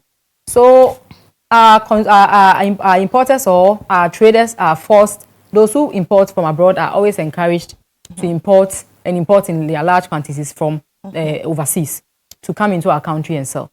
And then the major trading currency is the dollar. You know, we have other trading currencies. We have the euro, the pound sterling, and all of that. But then Ghana basically uses the dollar a lot. Which are even higher than the dollar, but we trade more in the dollar. Yes, we trade more in the dollar. So because of that, there's always a high demand for the dollar. When you are in your country, and then the demand for somebody else's currency is very high all the time, automatically your own local currency will be ailing. The foreign currency that you are so much in demand of will drag your local currency in the mud. Because you are in your country, let's say America develops a very strong taste for a Ghanaian product. And because of that, America begins to import that Ghanaian product in large quantities. All the time, America needs that product from Ghana. All the time, they are importing from Ghana. Some way, somehow, they would have to trade with us in our cedi because they are importing from Ghana. So if it happens consistently, then it means our cedi automatically will gain strength. If you are in America and you have to buy the product from Ghana in cedis, the cedis will gain strength and then it will get value against the dollar. So even if it doesn't go past the dollar in terms of value, it will rise and then the dollar will lose its, the cedi will gain some strength against the dollar. As the dollar ails, the cedi gains strength. That is what we are experiencing in Ghana now. As far as we keep on importing, as far as we have a strong taste for imported products, and the government is trying to put measures in place to ensure that we import less and export more, the dollar will always be in high demand. So when the demand for dollar increases, the supply is not it depreciates our cedi. It depreciates our cedi. That is the situation we find ourselves in, and we keep on. Government is putting measures in place to ensure that we always have enough dollar in our reserves, so that when it increases, when the demand for dollar increases, you'll be able to release some dollars into the system. So now, is that what we're experiencing? No, now government of Ghana and the Bank of Ghana and the government are trying to raise about $2 billion to keep in our Bank of Ghana reserves. So when that money hits our reserves, cedi equivalent will be given to government, and then in that case, the supply of dollar will increase. When the supply of dollar increases, the exchange rate will until then, what should Ghanaians be doing? Until then, we just have to wait for that to take place. Until then, Ghanaians should reduce. We should eat, but we should reduce our taste for foreign products, and it will take us years to get there. It will take a consensus, the reaching of a meeting of minds of Ghanaians and then the government. There is not a government's decision alone. I just wish that one day we wake up and then government says we are not going to import chicken again. We are going to eat our local chicken, whether you like it or not. Buy Ghana chicken. Buy Ghana rice. Why can't we emulate our neighbors like Nigeria? You know the funny thing, a Ghanaian went to roll out that policy for them, Honorable Odum. And he's a Ghanaian, and I don't know why. Like I said, it's a whole something. When 2 years ago, the president made mention of some... Is it lack of political will to do that? No, because you see, in as much as we want to strengthen our cedi, it will take somebody's bold move to say we are not importing these things A, B, C anymore. People will blow back. There will definitely be people will backlash. There will definitely be a blowback. Lily, then join the campaign. Join us and then let's champion this. Let's make noise. Let's make. Yes, I think that we should all rally together and say that exactly. Let's consume made in Ghana goods. You see, Lily, 2 years ago, was it the finance minister or the president in one of his addresses, and he spoke about some products that were, he said we're going to reduce its importation. Rice was part, cooking oil. I don't know if you remember, chicken, ceramics, toothpick, among other things. You ask yourself now in 2024. You ask yourself, how far we're able to go with that policy, and then you don't really get answers. Because we import so much. Because people as said, little as toothpick. Yes, because people said don't we have bamboo plantations in Ghana? People said their businesses will run down. So it's not really a government's fight alone. It's a Ghanaian fight. Everybody has to come on board. We need to reach a consensus. There needs to be a meeting of minds of Ghanaians and the government. if we don't make a bold step to try to curtail some of these things, the dollar will always drive our cedi in the mud. But then when there's enough supply of dollar, or when we have enough dollars in our reserves, that alone also beats down the price of dollar in terms of the price of cedi in terms of the dollar. You know, sometimes we also speculate a lot, and there are some non-compliant forest bureaus and black market. You know, we have all of those in existence, and some way somehow they contribute to some of these things. It's not always about the importation. It's not always about the import deficit where we import more than we export. The trade deficit where we import more than we export. It's also about speculation. People will sit somewhere. I was on a show with somebody and the person quoted some amount of money that the dollar in terms of the cedi in terms of the dollar was 16 Ghana cedis. And at the time it was reduced, and it had reduced to 14 cedis, 83 pesos.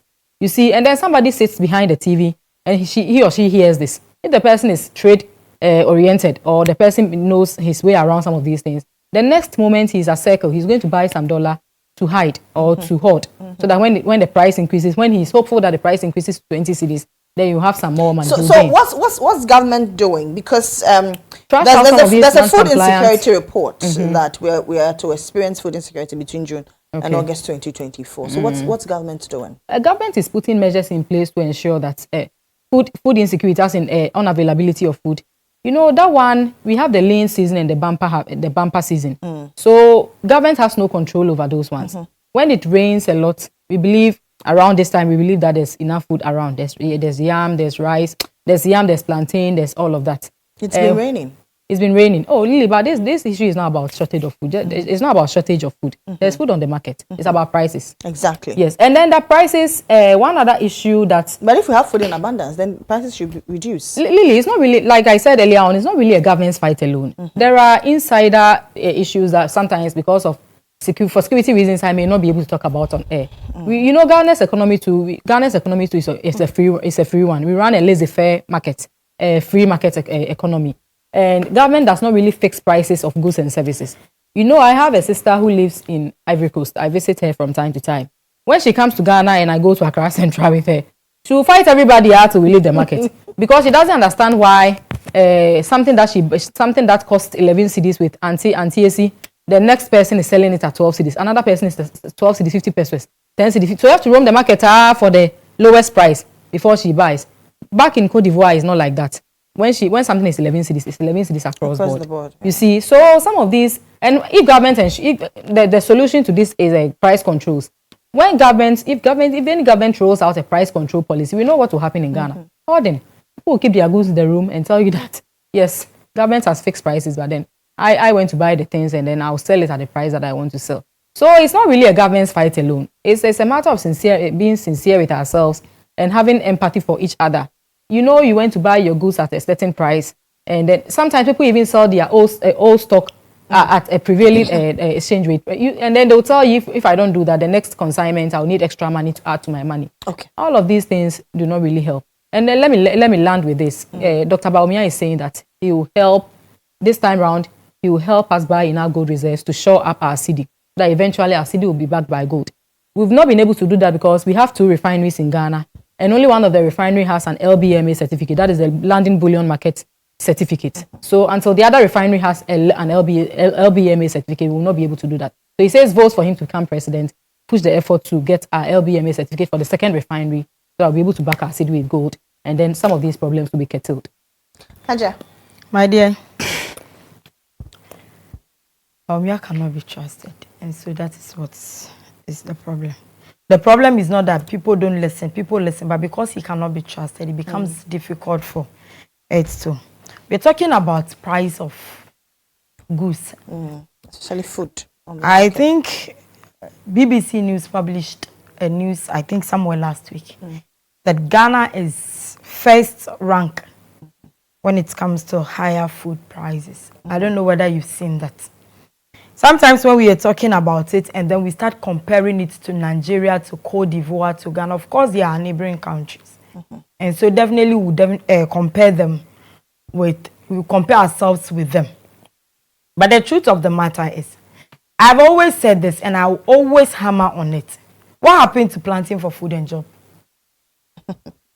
I thought it was a success. That is why we brought in the phase 2 of planting for food and job. We invest our money, 3 billion Ghana cedis every year in planting for food and job. Was that not supposed to tackle the high cost of living in this country? When Efri Akoto was campaigning, his message was that he has done marvelously well in terms of planting for food and job. And that is why he's contesting the presidential elections, candidature. And so the government should come out clear. I think when Enima spoke throughout, what I wanted to hear, or probably some viewers wanted to hear, we've not heard that. The government should come out clear and tell us that, oh yes, we invested our monies in planting for food and job, hoping that commodities will be less. But then we have failed, and the monies have gone into individual pockets, and we apologize for that.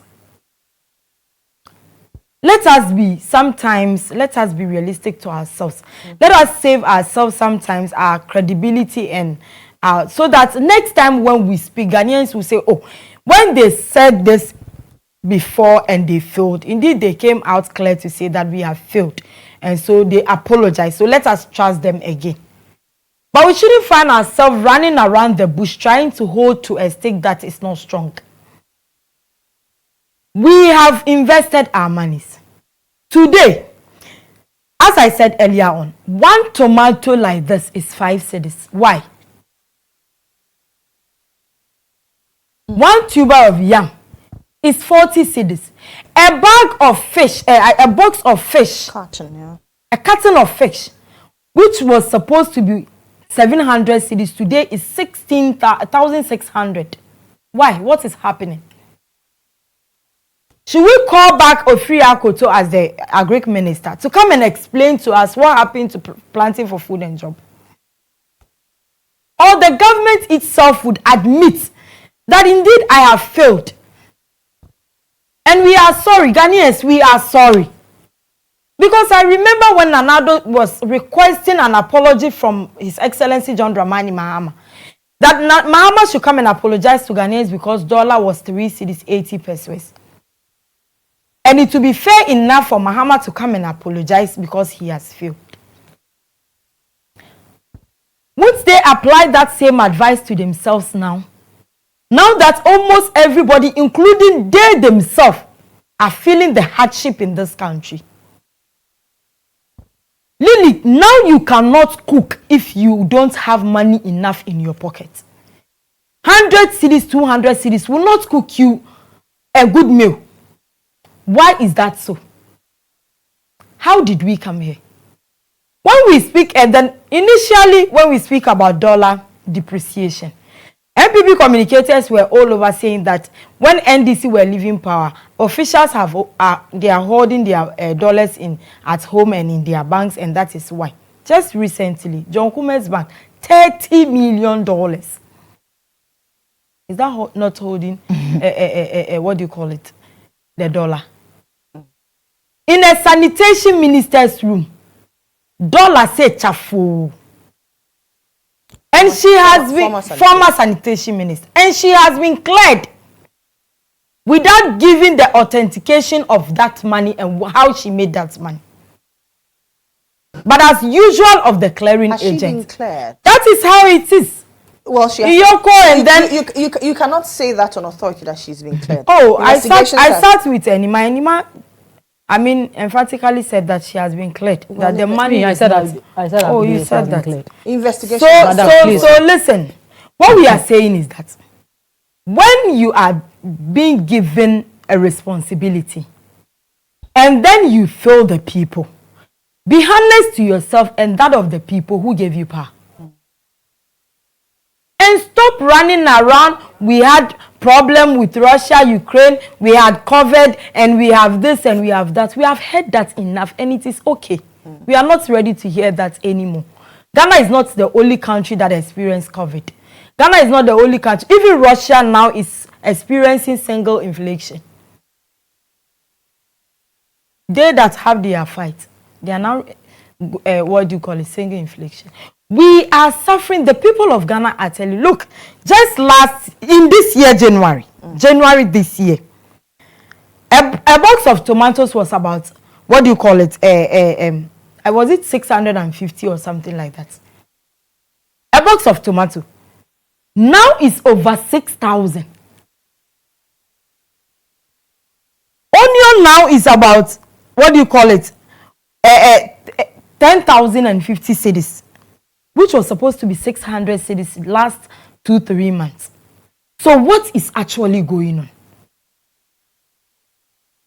Can our information minister come out together with our trade ministry to tell Ghanaians that this is what is happening and that is why everything is running fast like that? If indeed we understand the sentiments of this country, we understand the problems Ghanaians are going through, let us not be acting as if there is something that, look, in 2016 when this government was coming to power, we heard them. They spoke. They mounted a platform to campaign. Nanado himself was holding a kenke and he was campaigning that a ball of kenke is 50 pesos and 1 cedi.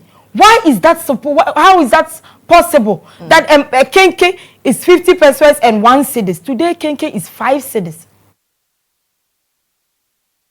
Today kenke is 5 cedis. And that same president is still in power. And he's telling you that, Lily, you are even better off than 2016 when you buy kenke 50 pesos. Does this sound well to all of us? The government should come out clearly and say that, oh, we thought governance was a game of Ludo and that we could also play some. But when we came, we realized that no, it is not like that. In fact, Mahama has done well. Because taking power from 2008, from Kufuor to 2016, kenke was 50 pesos. Today we are experiencing the high cost of living. Lily, it is very pathetic when you see single parents complain. I went to buy tomato from a woman. She was telling me that, Hajia, the money I use in buying bulk of tomato, onion, and pepper to sell is now the money I use in buying only pepper. And my capital is being ruined. NPP communicators will go around and say that it is the women who are inflating the prices to make the government unpopular. We've gotten to a cross line where we are all experiencing it, but because of political interest, one would have to defend it by hook or crook. And that is where we have gotten to as a country. Our traders are complaining on every blessed day that, look, when we go to the market, the way we experience a big, look, bag of beans now is over 13. I just don't understand. What has the planting for food and job impacted in the life of Ghanaians? But don't you think because we are in the lean season, that is why we're seeing the price, inflated prices? Lily, why are you saying this? No, I'm asking because this is what the General Agricultural Workers Union predicted, that in the lean season we are going to experience this. However, after June. Lily, to this extent,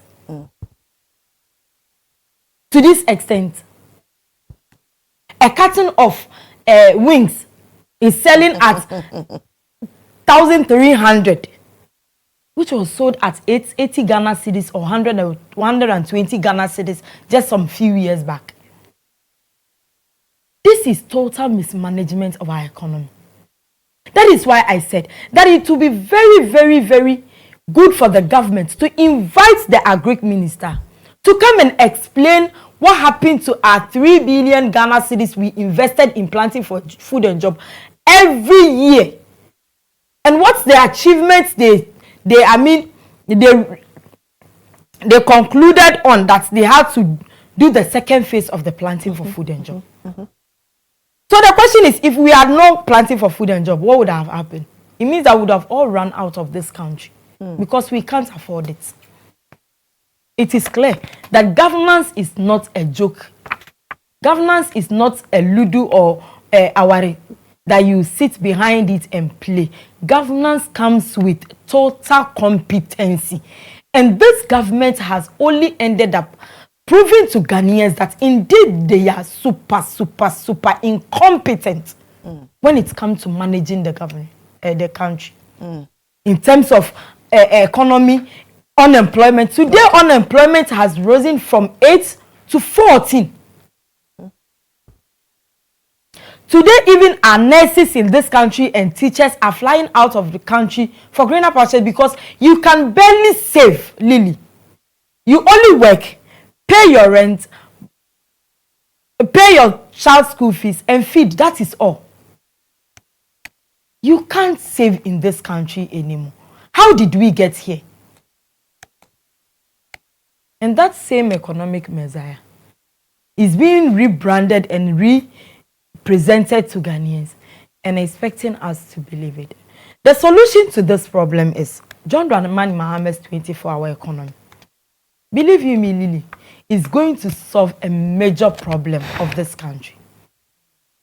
24-hour economy would be applied everywhere. Right. It is a deliberate policy that any company that decides to do the 24-hour economy would experience it and benefit from it, and Ghanaians will benefit from it. Okay. It will create jobs. We're going to get enough and even export. That is what is important in all this. There is this company in 2014 that got the contract to produce takai, and the amount of quantity they demanded for, we couldn't meet that target, and so we lost that contract. That is because we work for only 8 hours. But if we are supposed to work for 24 hours, I believe we will meet that target. I've always said this, that this sanitary pad issue we have always been complaining about. Government says that, okay, we have, taking off the taxes on the imported goods, on the locally manufactured sanitary pad. The question is that you and I can barely identify which is locally manufactured. That is because we don't do 24-hour economy. If we run 24-hour economy, I believe these companies would hire more workers and will be able to produce more, and to some extent we even be exporting them to boost our economy. The government should come out clear. It's about time communicators of the party or the government should be apologizing anytime we are faced with such topic, just to sympathize with Ghanaians and make Ghanaians understand that they understand their sentiment. Okay, ladies, thank you very much. Do you have any rebuttals? We have to go. No, I said, Honorable Cecilia Dapa has been cleared. I were on the same platform some time ago. I said, after a competent court of jurisdiction looked into her issue, no monies were reported to have been missing at the ministry where she was, the Ministry of Sanitation and Water Resources. So you can't say the money they saw in her room or the money her house help stole from her room was from the ministry. But in the case of Honorable Sedinam Tamaklo, 70 million Ghana cedis that was given to her to disburse to Kantamanto traders who lost their bills as a result of fire outbreak. Lily, are you giving me a rebuttal? The money didn't go to them. 30 seconds. The money didn't go to them, and then she's been found guilty by a competent court of jurisdiction. She's been made to face the records of the law. So that was what I said. I didn't say she's been cleared entirely. Okay. Yes. Okay, so 30 seconds. Our time is up. Lily, simple as ABCD. Sedinam Tamaklo was not jailed because it has been substantiated that by the court that she indeed sold any money.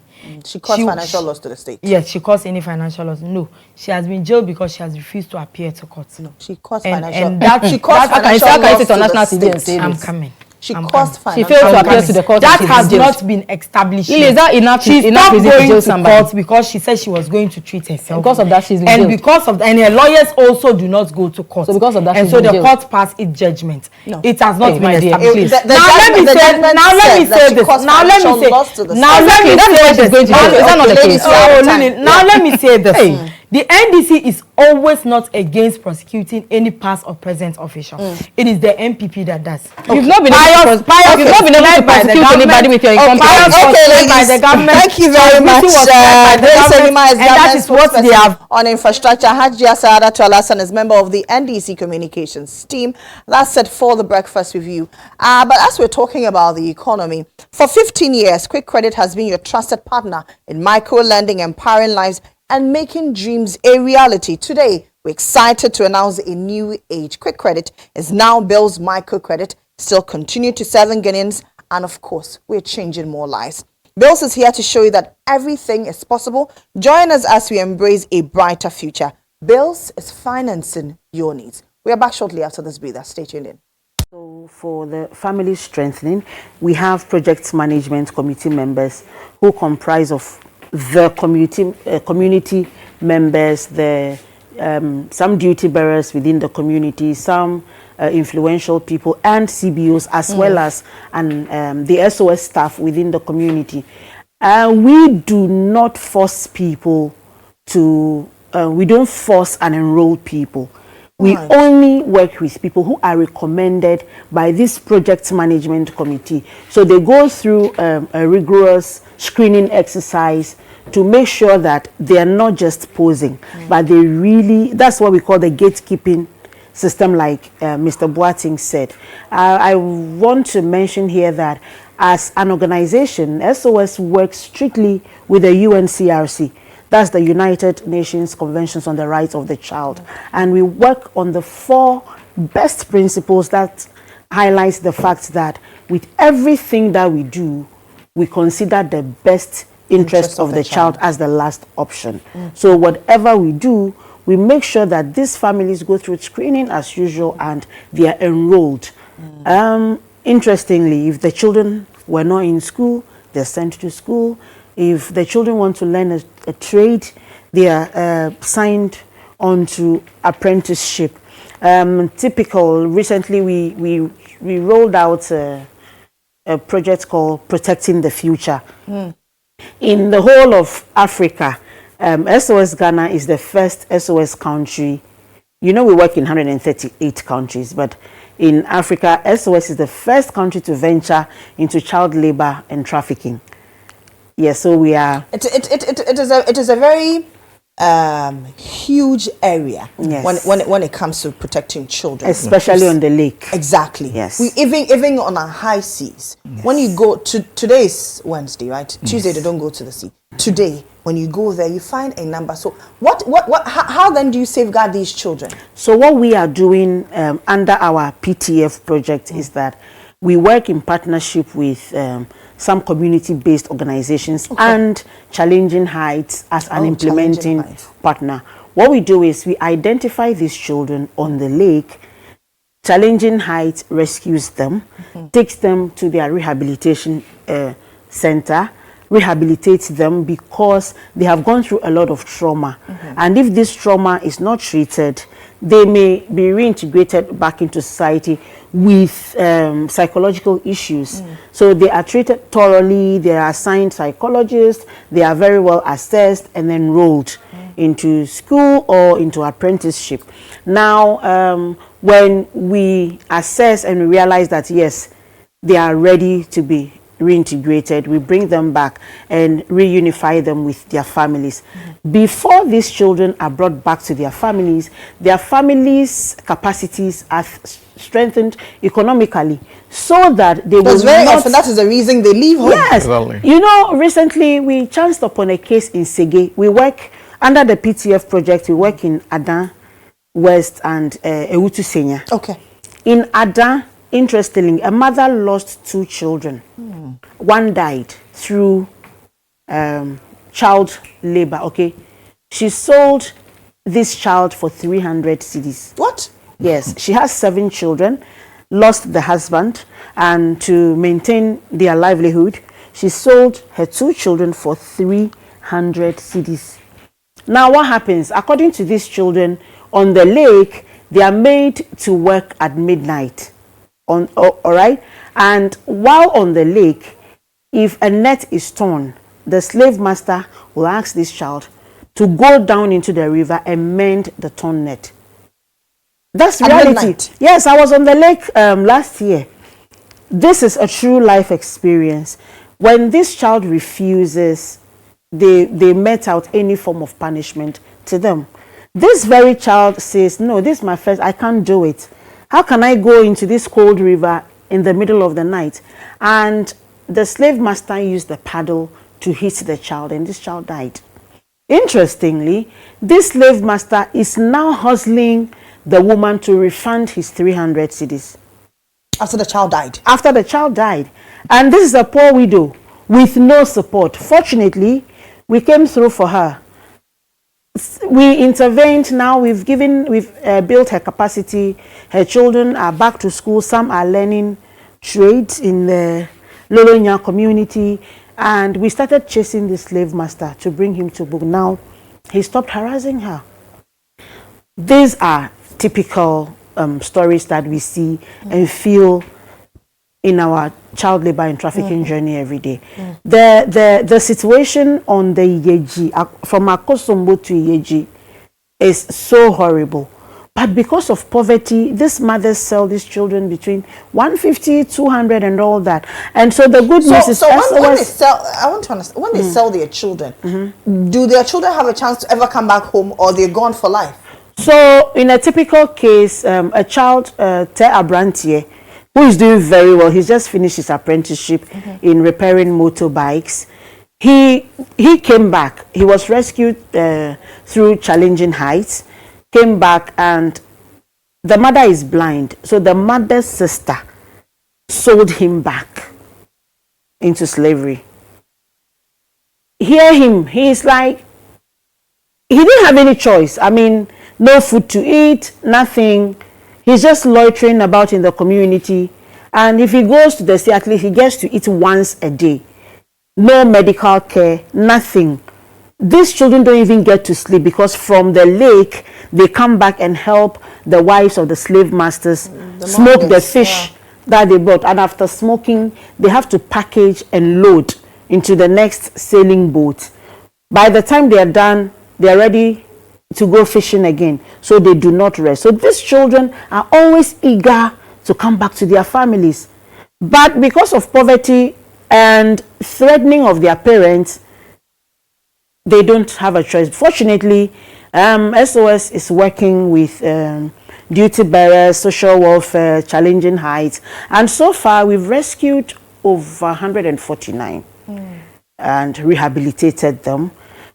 One significant case is also from Côte d'Ivoire, where a little 14-year-old girl was sold into slavery to go and prostitute. Okay, a Ghanaian. She's now doing very well. She's learning a trade in sewing. Her mother has been economically empowered. She's taken through parenting skills. They've been cured psychologically, and they're doing very well. What of children in Galamsey? Because that is the in thing now. You know, I go to the Western region and I see a number of these children, and I tell you what.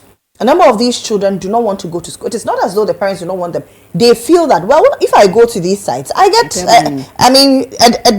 daily coins. So why go to school? When I am done with school, what is the guarantee I'll even get a job? Why not go to the sites and get money and enrich myself? Yes, that area is another challenging area. I wouldn't say we have done much in that area. But if you go to a place like Esiakwa, where we have a village, we have done a lot there in that community because we are stationed there. But yes, as you are saying, it is true. Even when you are supporting the family, the children see the Galamsey as a quicker way of making money, and so do their parents. So sometimes you provide all the support, but in the end, you see them going back to these areas. So the Galamsey is a very big challenge to our children and the future of our children. Yeah, we are doing a little bit here and there, but it's not been much in that area. Okay, I'll also say that we need a lot more support to be able to do more. You know, it is the 1 CD, 5 CD, 10 CD that we get that we're able to put together to reach out to these people. But the misconception is that SOS is a rich organization. No. We are not a rich organization. When you see us rich, it means that your money that you're entrusting in our care is being put to good use. We don't, my boss used to say that you don't rescue a child from hopelessness and takes take him or her to hopelessness again. You need to provide a brighter, when the child enters the village, the child must heave a sigh of relief and say, oh, wow, I've been taken from hopelessness and brought into the light. That is the kind of environment we try to provide for the children with your support. That's why we're here to support you. Yes. Now let's talk about the 50th anniversary celebrations and what you're doing, especially in protecting children. Mr. Watson. Yes. As you have said, we have done a lot in protecting children in Ghana. If you take our family strengthening program, for example, we have supported over 43,000 children since 2005 that we started the family strengthening in various communities in Ghana, from Accra, Tema to Tamale. So we have done a lot.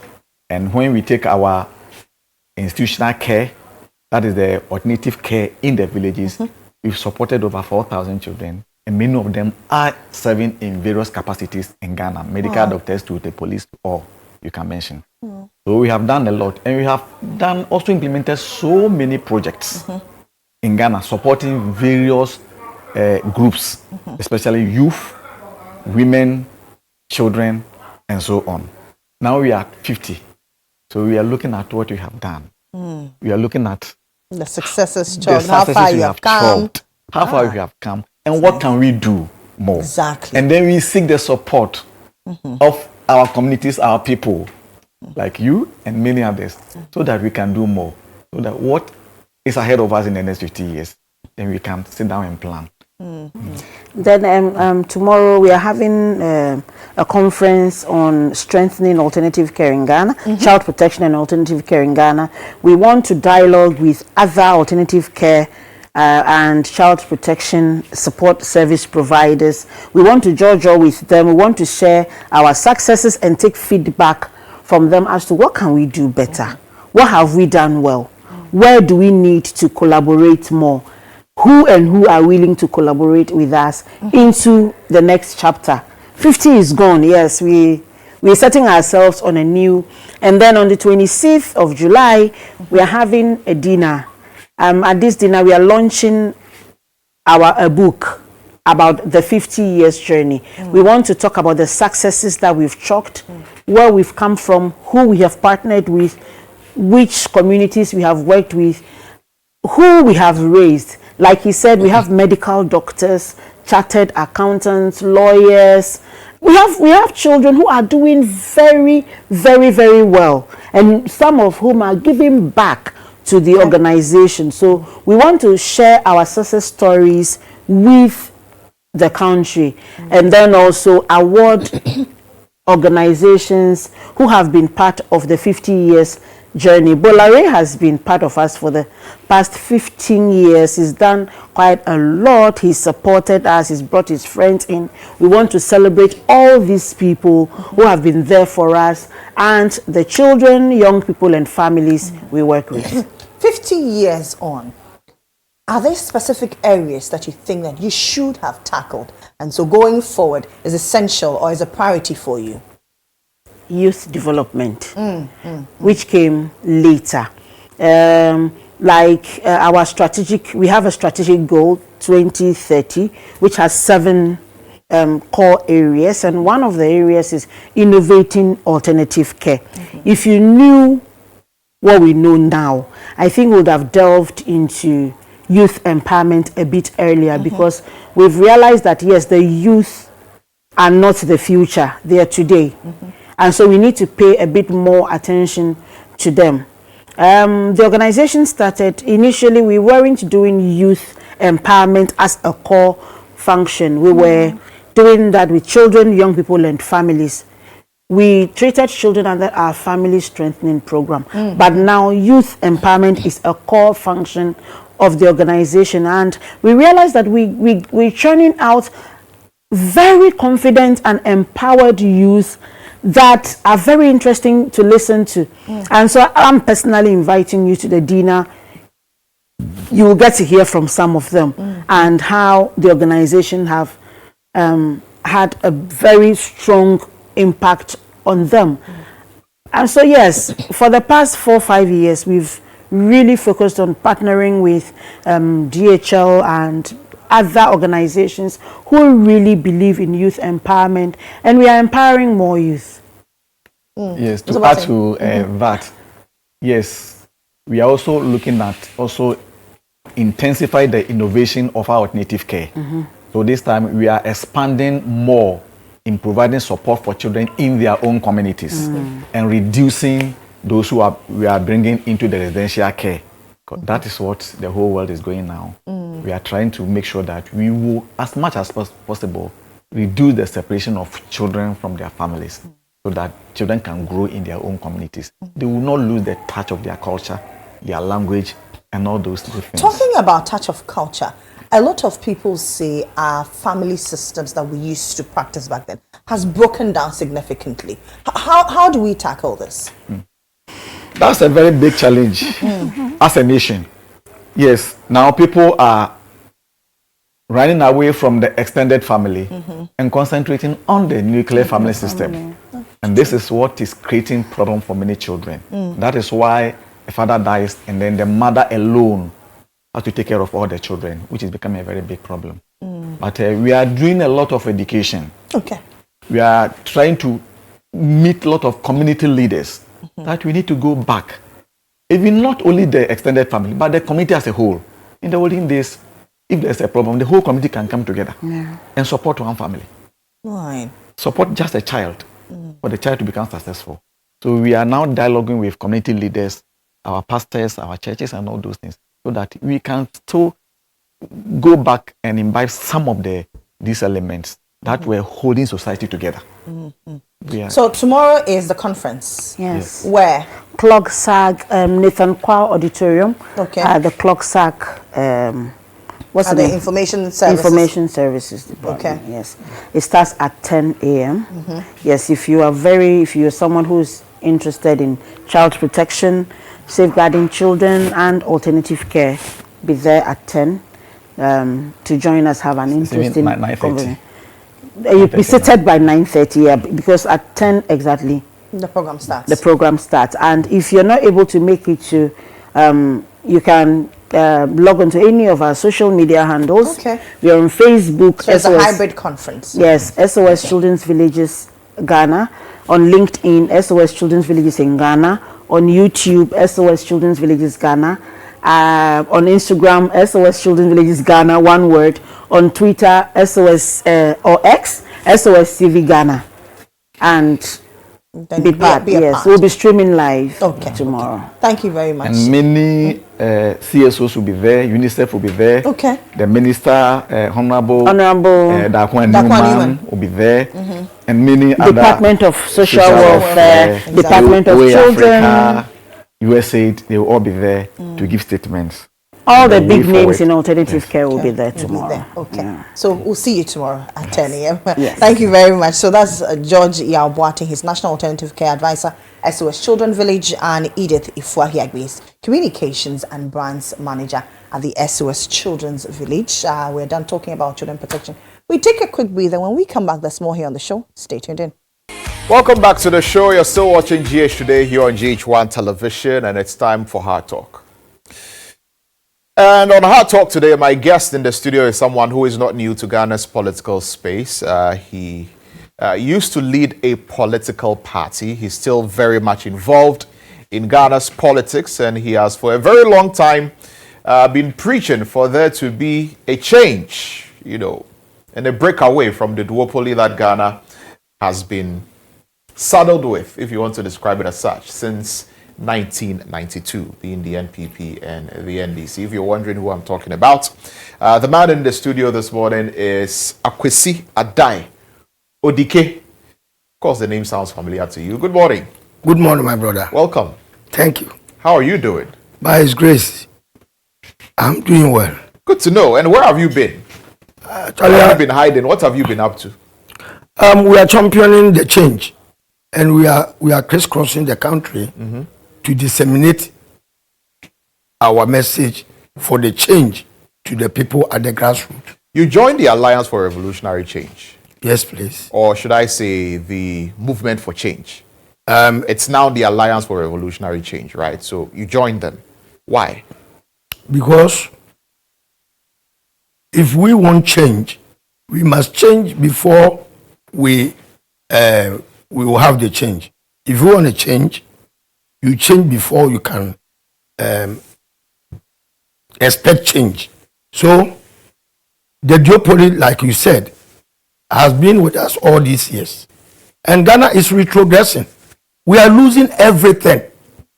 Our national identity, the country is being deculturalized. The nation is being polarized between MPP and DC. All the institutions in this country has become the wing of a political party that wins the power.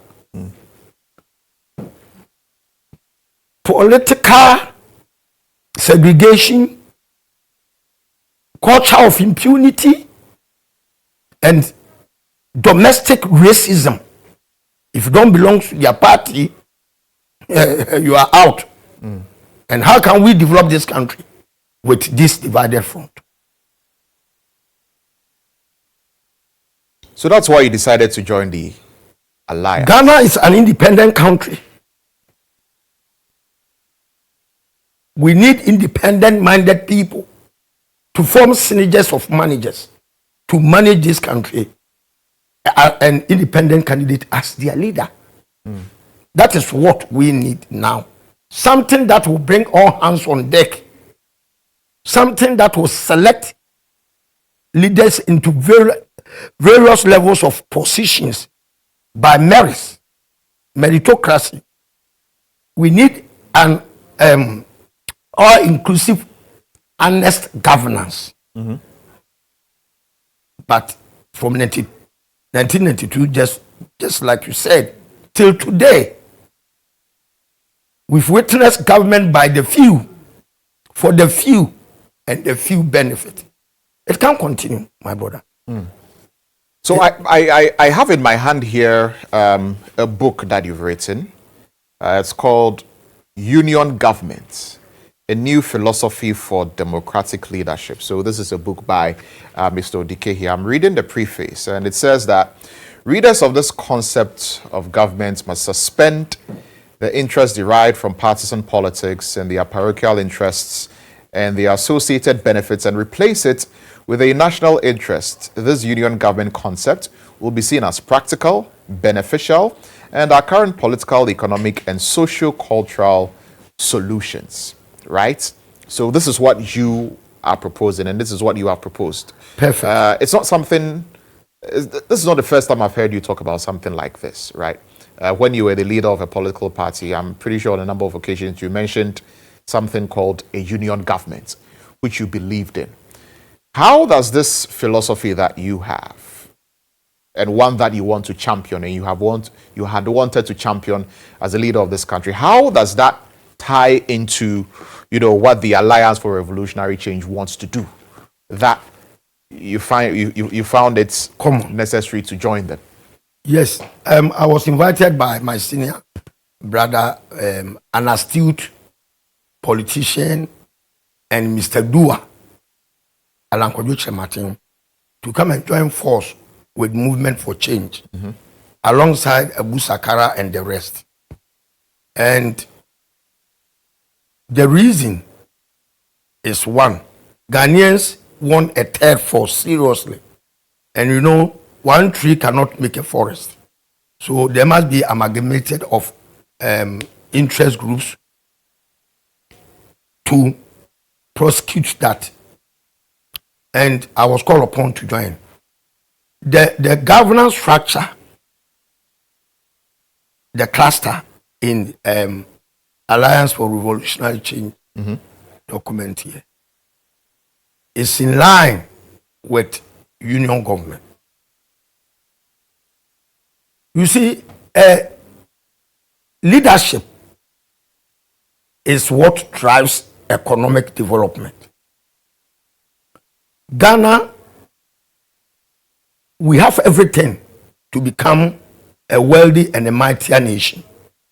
The challenge that we have is the leadership lack of leadership structures, and the model of governance prescribed by colonial masters to be adopted and has been adopted since 1992 is the bane of our suffering.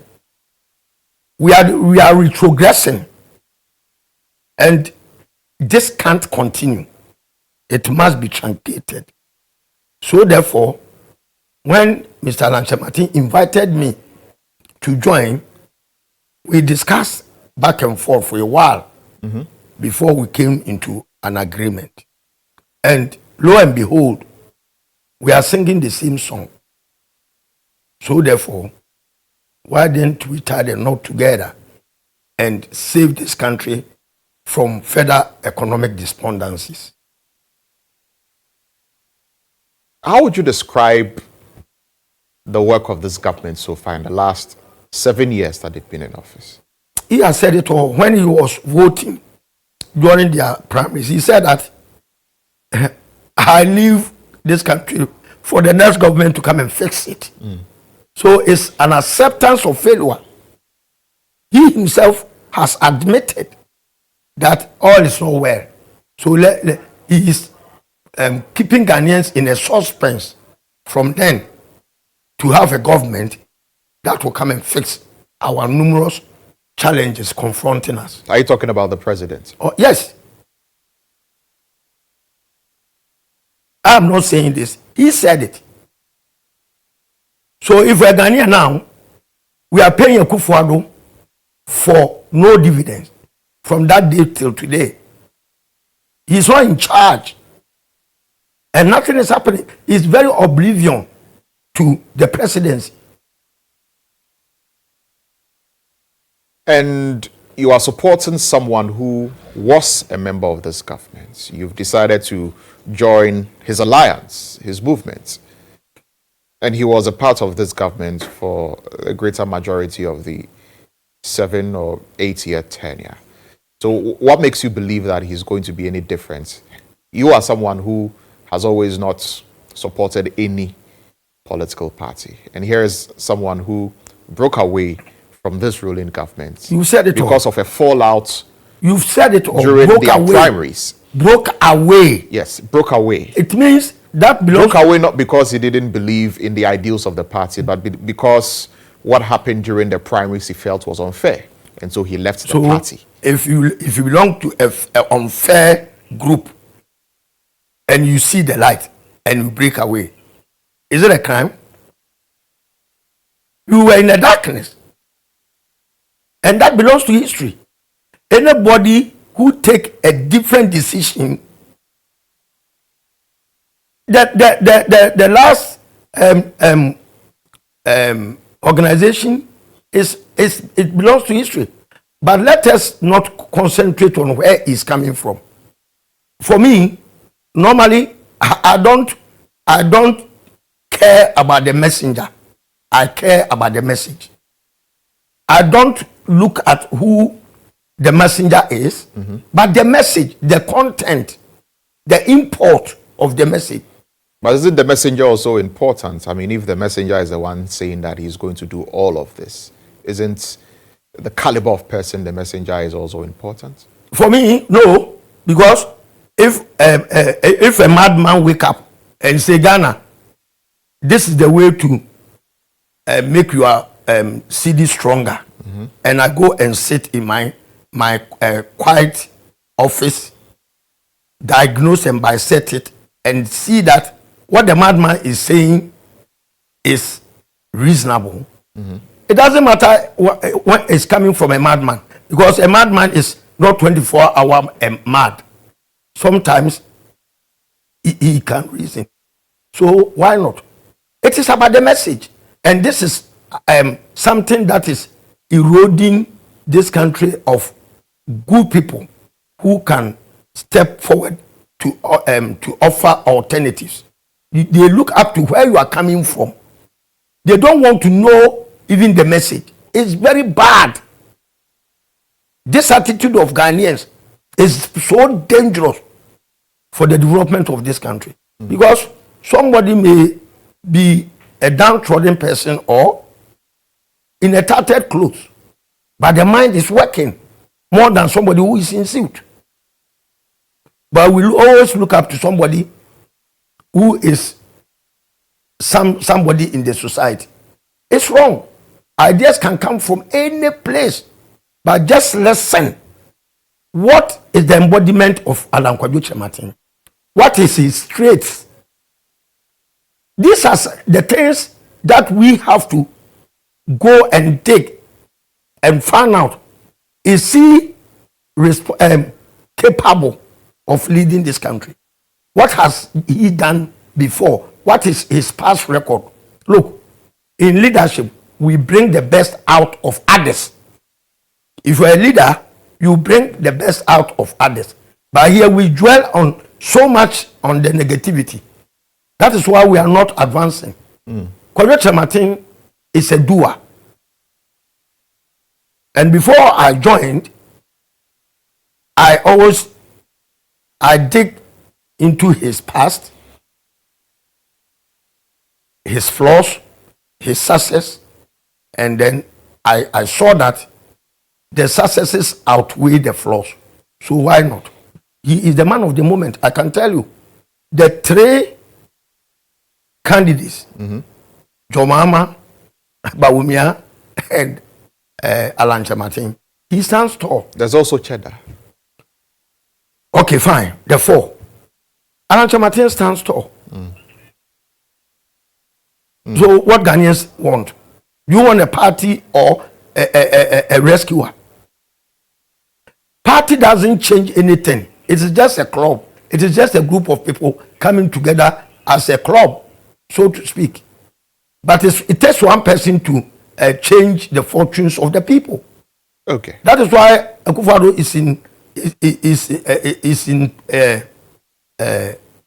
emerged from MPP, but he doesn't take advice from MPP. When he wakes up, whatever his mind says him, then he starts implementing them. He doesn't consult MPP for doing anything. So the MPP people that brought him into power, you've helped him, you've made him, you've given him a job, but you can't control him now. Okay. I wish for us to continue this conversation.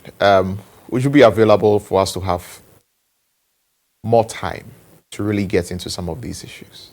I'm just putting you on the spot on this one. Why not? Okay. Very well. I'll avail myself. If you will, then we'll make sure that we continue this conversation at another time. But unfortunately, at this point, we'll have to wrap up here. But I'm very grateful, Mr. Odike, that you joined us here in the studio for us to have this conversation. Thank you very much. And I'm also grateful for your invitation. But before I leave, I pray that every Ghanaian will have a copy of this book. The Union Government. Union Government. And then the yellow one. The Great Transformational Plan. From Alan Kwadwo Martin. These two books is the game changer. And we lack leadership structures. This book seeks to address everything. Okay. To make Ghana a better place to live. So, I'm grateful. Thank you. Thank you very much, Mr. Odike. Akwesi Adai Odike.